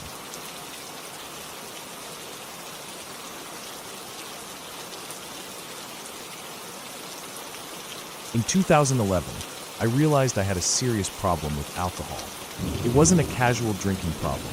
It was the kind that stripped you of everything. The kind that made you wake up in strange places, with people you didn't know, or worse, completely alone, not remembering how you got there. The kind that made you lose jobs, lose friends, lose any shred of dignity you had left. I tried quitting on my own before, white-knuckling it for a few weeks, maybe even a month if I was lucky, but I always went back. So, I started going to this AA clubhouse not far from where I lived. It was nothing fancy, just a rundown little place with old folding chairs, a cheap coffee machine, and an air of desperation hanging over it. But the doors were never locked, even at night. That part was important to me, because at night was when it got bad. When I was sober, all I had were my thoughts, and I hated being alone with them. I found out early on that the clubhouse let people stay late. You could smoke inside, which gave me something to do with my hands. I started hanging around after the meetings, just sitting in the dim, yellow light, chain smoking, staring at the cracks in the ceiling, trying to avoid the urge to leave and find a bar. Some nights, I stayed until 2 in the morning. That's where I met him. I don't remember exactly when he showed up. He was just always there, lurking in the background. Everyone knew him, but no one liked him. He was tall, but not in an intimidating way, just long, wiry, and restless. He was in his 40s, maybe 50s, though it was hard to tell. He had greasy hair that hung over his face, and his hands twitched when he talked. And he talked a lot. At first, I didn't pay much attention to him, but after a few weeks, I started noticing how people acted around him. Some avoided him altogether. Some were openly hostile. Others, especially the older guys, the ones who had been around the program for a while, just looked at him with tired, wary eyes. I could tell he made them uneasy, but I wasn't one to judge. I already felt like the most messed up person in the world. I figured, if I kept going the way I was, I'd end up like him eventually, broken, rambling, sitting alone in some fluorescent-lit room talking to nobody in particular. Maybe that was why I listened to him. I didn't want to be like the others, shoving him away like he wasn't a real person. So, I let him talk. He never really had conversations. He just dumped words onto whoever was closest. And if he responded, it didn't change anything. He'd keep going, eyes darting around like he was looking for something just out of sight. His stories never made sense. They would start as one thing and spiral into something completely different, looping back on themselves. One night, He told me he used to be in the military. Another time, he said he was a private detective. Then he said he was a bounty hunter. Then he said he worked for the FBI. None of it was true. His stories weren't the kind people made up to impress you. They were the kind people told when they needed them to be true. Like if he said them enough times, they might actually become real. But there was something else about him that I didn't fully understand until much later. He wasn't just crazy. He was angry. Out back behind the clubhouse, there was a fire pit. It wasn't much, just a metal ring with a pile of wood that people donated. Sometimes, after the meetings, a few of us would go out there, light a fire, and sit around smoking cigarettes, watching the flames. That was where it happened. It was late, well past midnight, and it was just the two of us. The fire was dying down, just glowing embers and the occasional flicker of flame. He was poking at the coals with a long stick, churning up sparks, staring into the heat like he saw something inside it. I had known him for a couple of months by this point. I knew he scared people. I knew he did weird things, but I had never really told him what I thought about it. That night, I decided to. I told him the reason people avoided him wasn't because they were judgmental. It was because he acted scary. It wasn't what he said. It was the way he looked at people, the way he hovered too close, the way his hands never stopped moving. I thought I was helping him. He didn't see it that way. At first, he just stared at me. His eyes were wide, his pupils huge in the firelight. Then he pulled the stick out of the fire. The tip was glowing red. The wood turned to charcoal. He held it up, waving it next to my face, close enough that I could feel the heat. My stomach dropped. He didn't look angry. He looked calm. And that was worse. He just held the stick there, inches from my skin, tilting his head like he was considering something. Then he said, "I could jab this through your eye socket and kill you right now. No one else is here, and you'd be dead. I'd probably get away with it too." My hands started shaking. I was 6'2", but I was skinny weak. I had never been in a real fight in my life. I had always been afraid of people, convinced that any random guy could kill me if he wanted to. And now, sitting there in the dim orange glow of the fire, I knew it was true. I wanted to run, but I couldn't. I wanted to fight, but I wouldn't win. So, I did the only thing I could. I gave him what he wanted. I stopped talking. I let him rant, let him spill out whatever twisted thoughts were tumbling through his head, nodding along like I agreed with him. I did that for 2 hours. Eventually, another regular showed up. I don't even remember what I said to him, just that I begged him for a ride home. I didn't care how it looked. I didn't care if it seemed weak. I needed to get the hell away from that place. On the way home, I told him everything. He wanted me to call the cops. I didn't, because what was I going to say? That some guy almost killed me? That he held a burning stick near my face and said some messed up shit? That wasn't illegal. That wasn't anything. That was just another night at the clubhouse. I stopped going to the club after that. I told myself it was because I was busy, that I had things to do, but really, I just didn't want to see him again. For weeks, I felt like he was watching me, even when I was alone. I would check over my shoulder when I walked home. I would flinch when someone got too close. He had gotten into my head. But in the end, he was just another lost soul in a place full of them. Another ghost of addiction, another warning sign of where I could have ended up. And for the first time in my life, I realized something. I didn't want to be like him. I didn't want to be the guy everyone was scared of. I didn't want to be the one rambling nonsense in the dark. I wanted to be better, and I was going to be.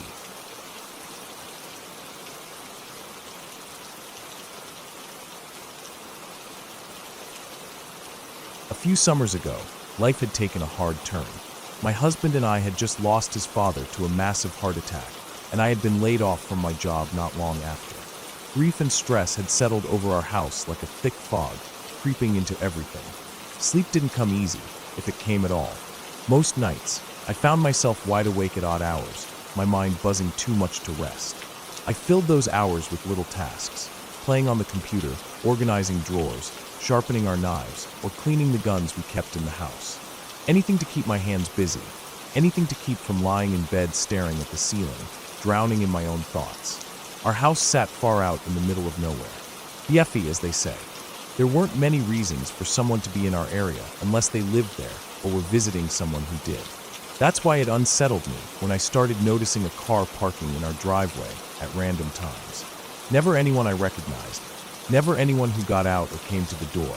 Just a car sitting there, sometimes for minutes, sometimes for nearly an hour.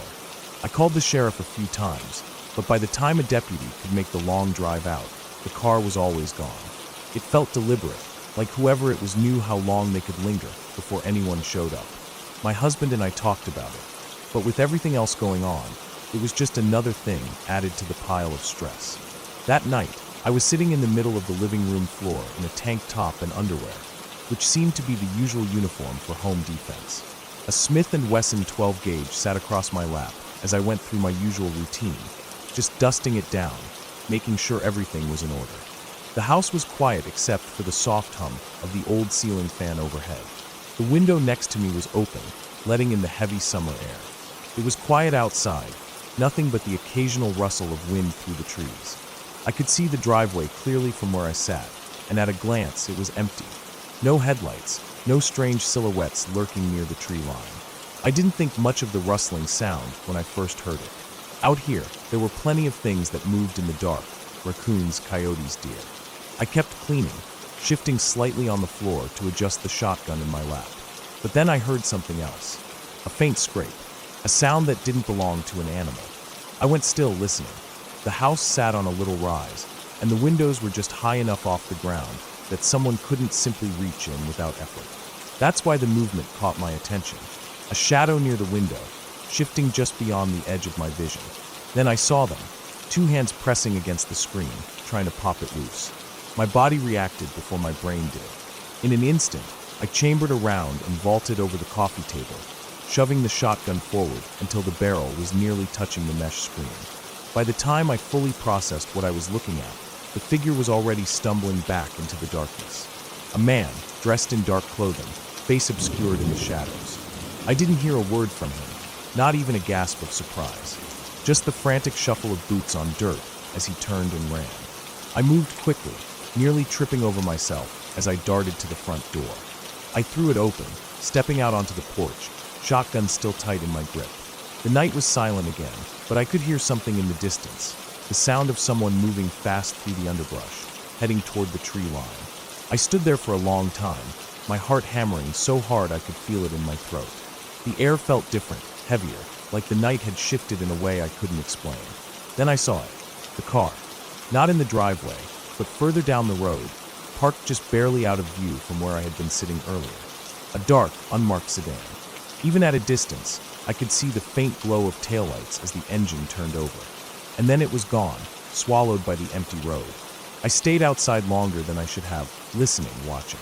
My body was still coiled tight, my breath coming in short bursts. Eventually, I forced myself to go back inside, locking the door behind me, double-checking the windows. The rest of the night stretched out in tense silence. I stayed awake, shotgun across my lap, my mind racing with every possibility. Who had that been?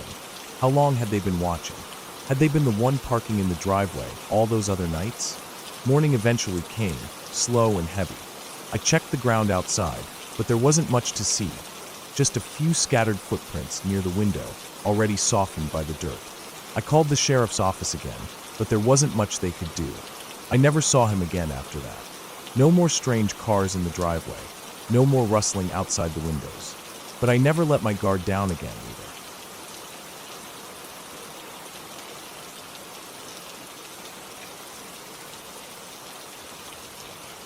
I remember that night clearly, even though it was over 15 years ago. It was one of those memories that never fades. No matter how much you try to convince yourself it was just your mind playing tricks on you. It was December 2007, a regular Saturday night. The kind of night where nothing important happens. The kind of night you forget about by the time the next weekend rolls around. I was young, maybe too young to be staying up as late as I did, but it was winter break, and I had nothing better to do. My friend was over, and we had planned to waste the night away playing video games. We had everything we needed, a few cans of Coke, a stack of snacks, and no one else in the house to tell us to turn the volume down. The house felt different when it was empty. Not in a bad way, not yet at least, but just quiet. Too quiet. My parents were out, and there was no background noise of the TV or the sound of someone moving around upstairs. It was just me, my friend, and the hum of the game console. The night was going normally. We were laughing, messing around, completely focused on the screen in front of us. The only light in the room was coming from the game, casting faint, shifting colors onto the walls. Then, the doorbell rang. At first, I barely registered it. It didn't make sense for someone to be at the door that late, and my brain didn't immediately react to the sound.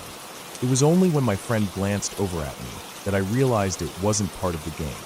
I got up, feeling a little weird about answering the door. I wasn't used to it.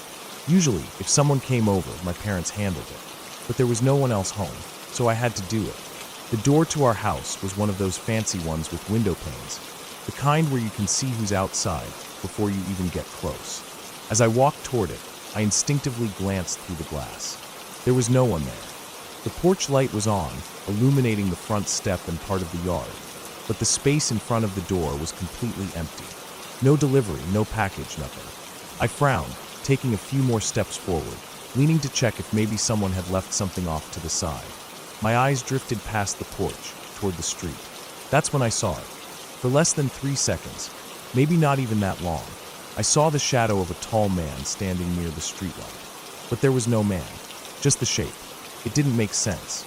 The light was casting shadows as it should, stretching them across the pavement, but this one was different.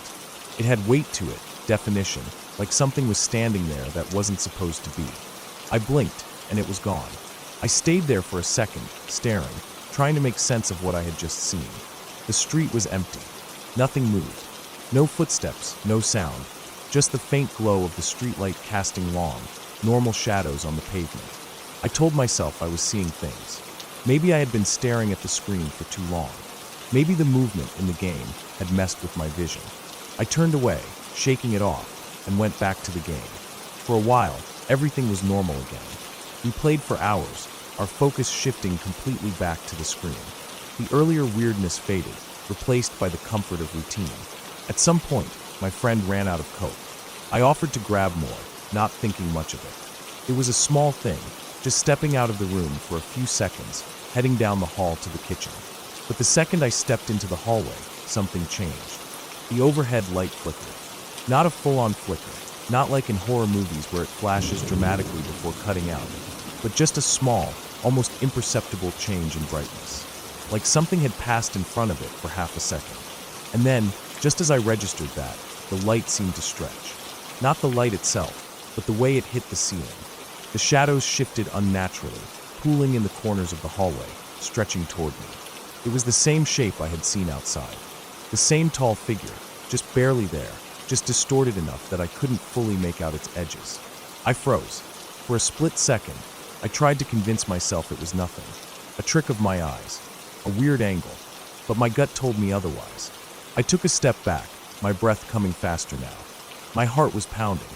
The silence of the house suddenly felt oppressive, pressing in on me from all sides.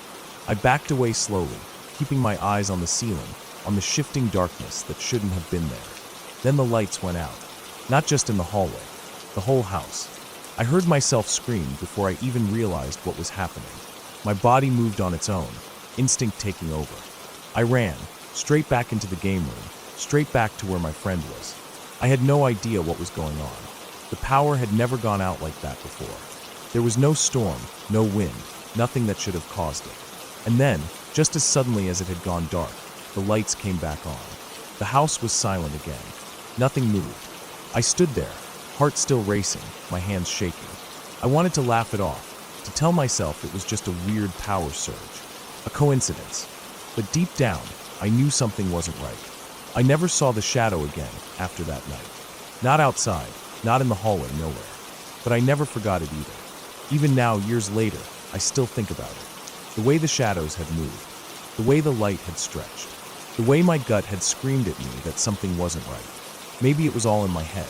Maybe I had just been young and overexcited, too caught up in ghost stories and video games. But the coincidences still nag at me. The doorbell, the shadow outside, the light shifting, the sudden blackout. It wasn't normal. I don't tell this story often, mostly because I know how it sounds. People always want an explanation, a logical reason. And I don't have one. I just know what I saw, and I know how it made me feel. Even now, whenever I step into a dimly lit hallway, I catch myself glancing at the ceiling, half expecting to see the shadows stretch toward me again. I never do, but I always feel like they might.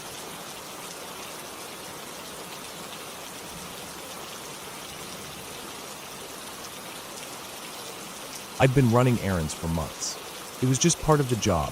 Drive here, drop this off, pick this up, get back to the office. Simple. I worked for a business downtown, just a kid in high school trying to make some extra money. The job wasn't hard, just a lot of driving.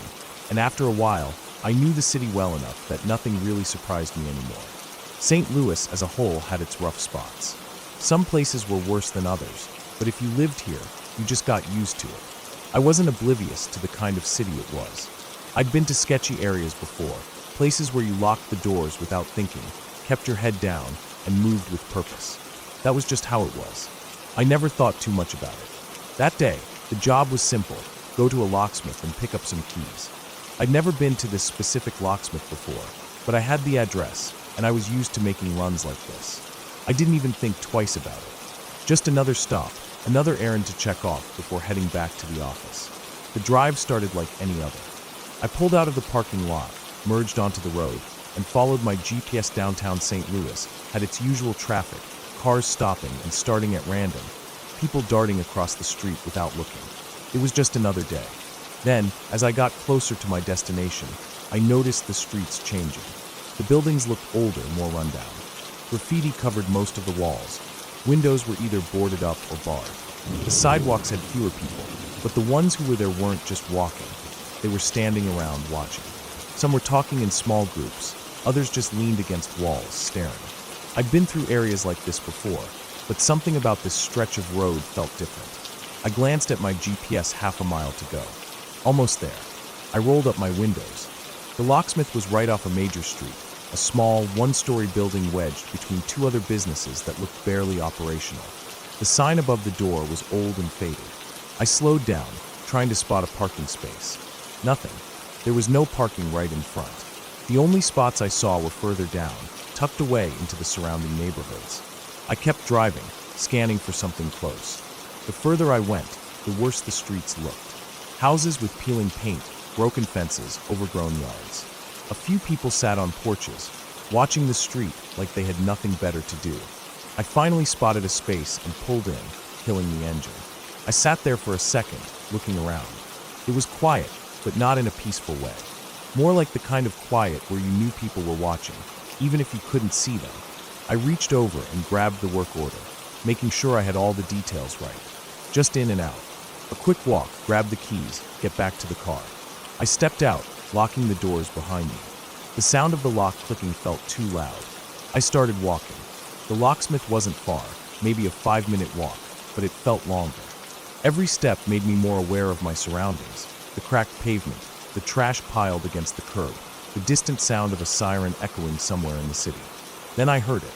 Music. Loud. A bass-heavy beat, shaking the air around it.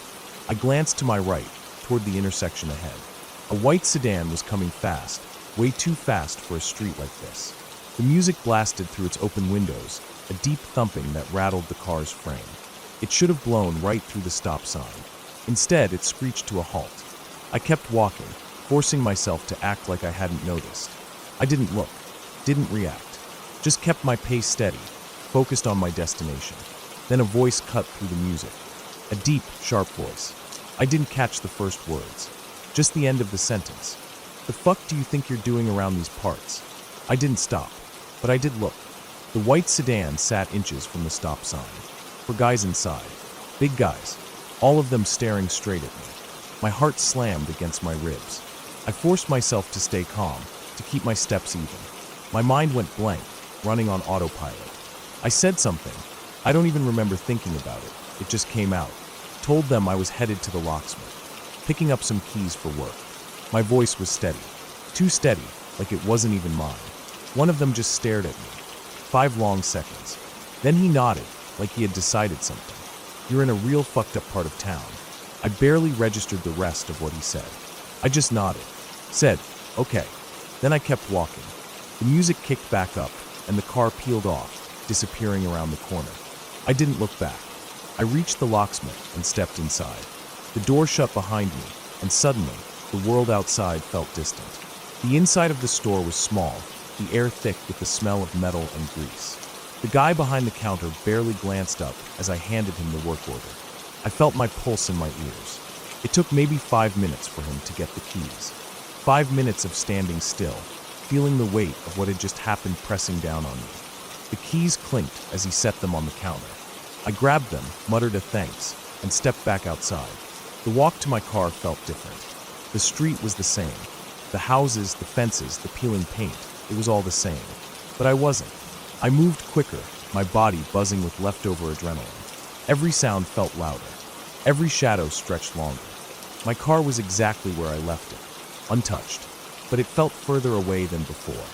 I got in, locked the doors, and sat there. The keys were in my hand, but I didn't start the engine right away. I just breathed. A few minutes passed before I finally turned the key. The engine rumbled to life, and I pulled out, heading straight back to work. When I got there, my boss barely looked up, just asked how it went. I said, fine, and that was it. No big story, no dramatic retelling, just fine, because that's the thing about moments like that. They don't seem like much when you say them out loud, but when you're in them, when you're standing there, staring at four guys in a car that could easily change the course of your entire life, it's different. It's not about what happened. It's about what could have happened, and that's something you don't forget.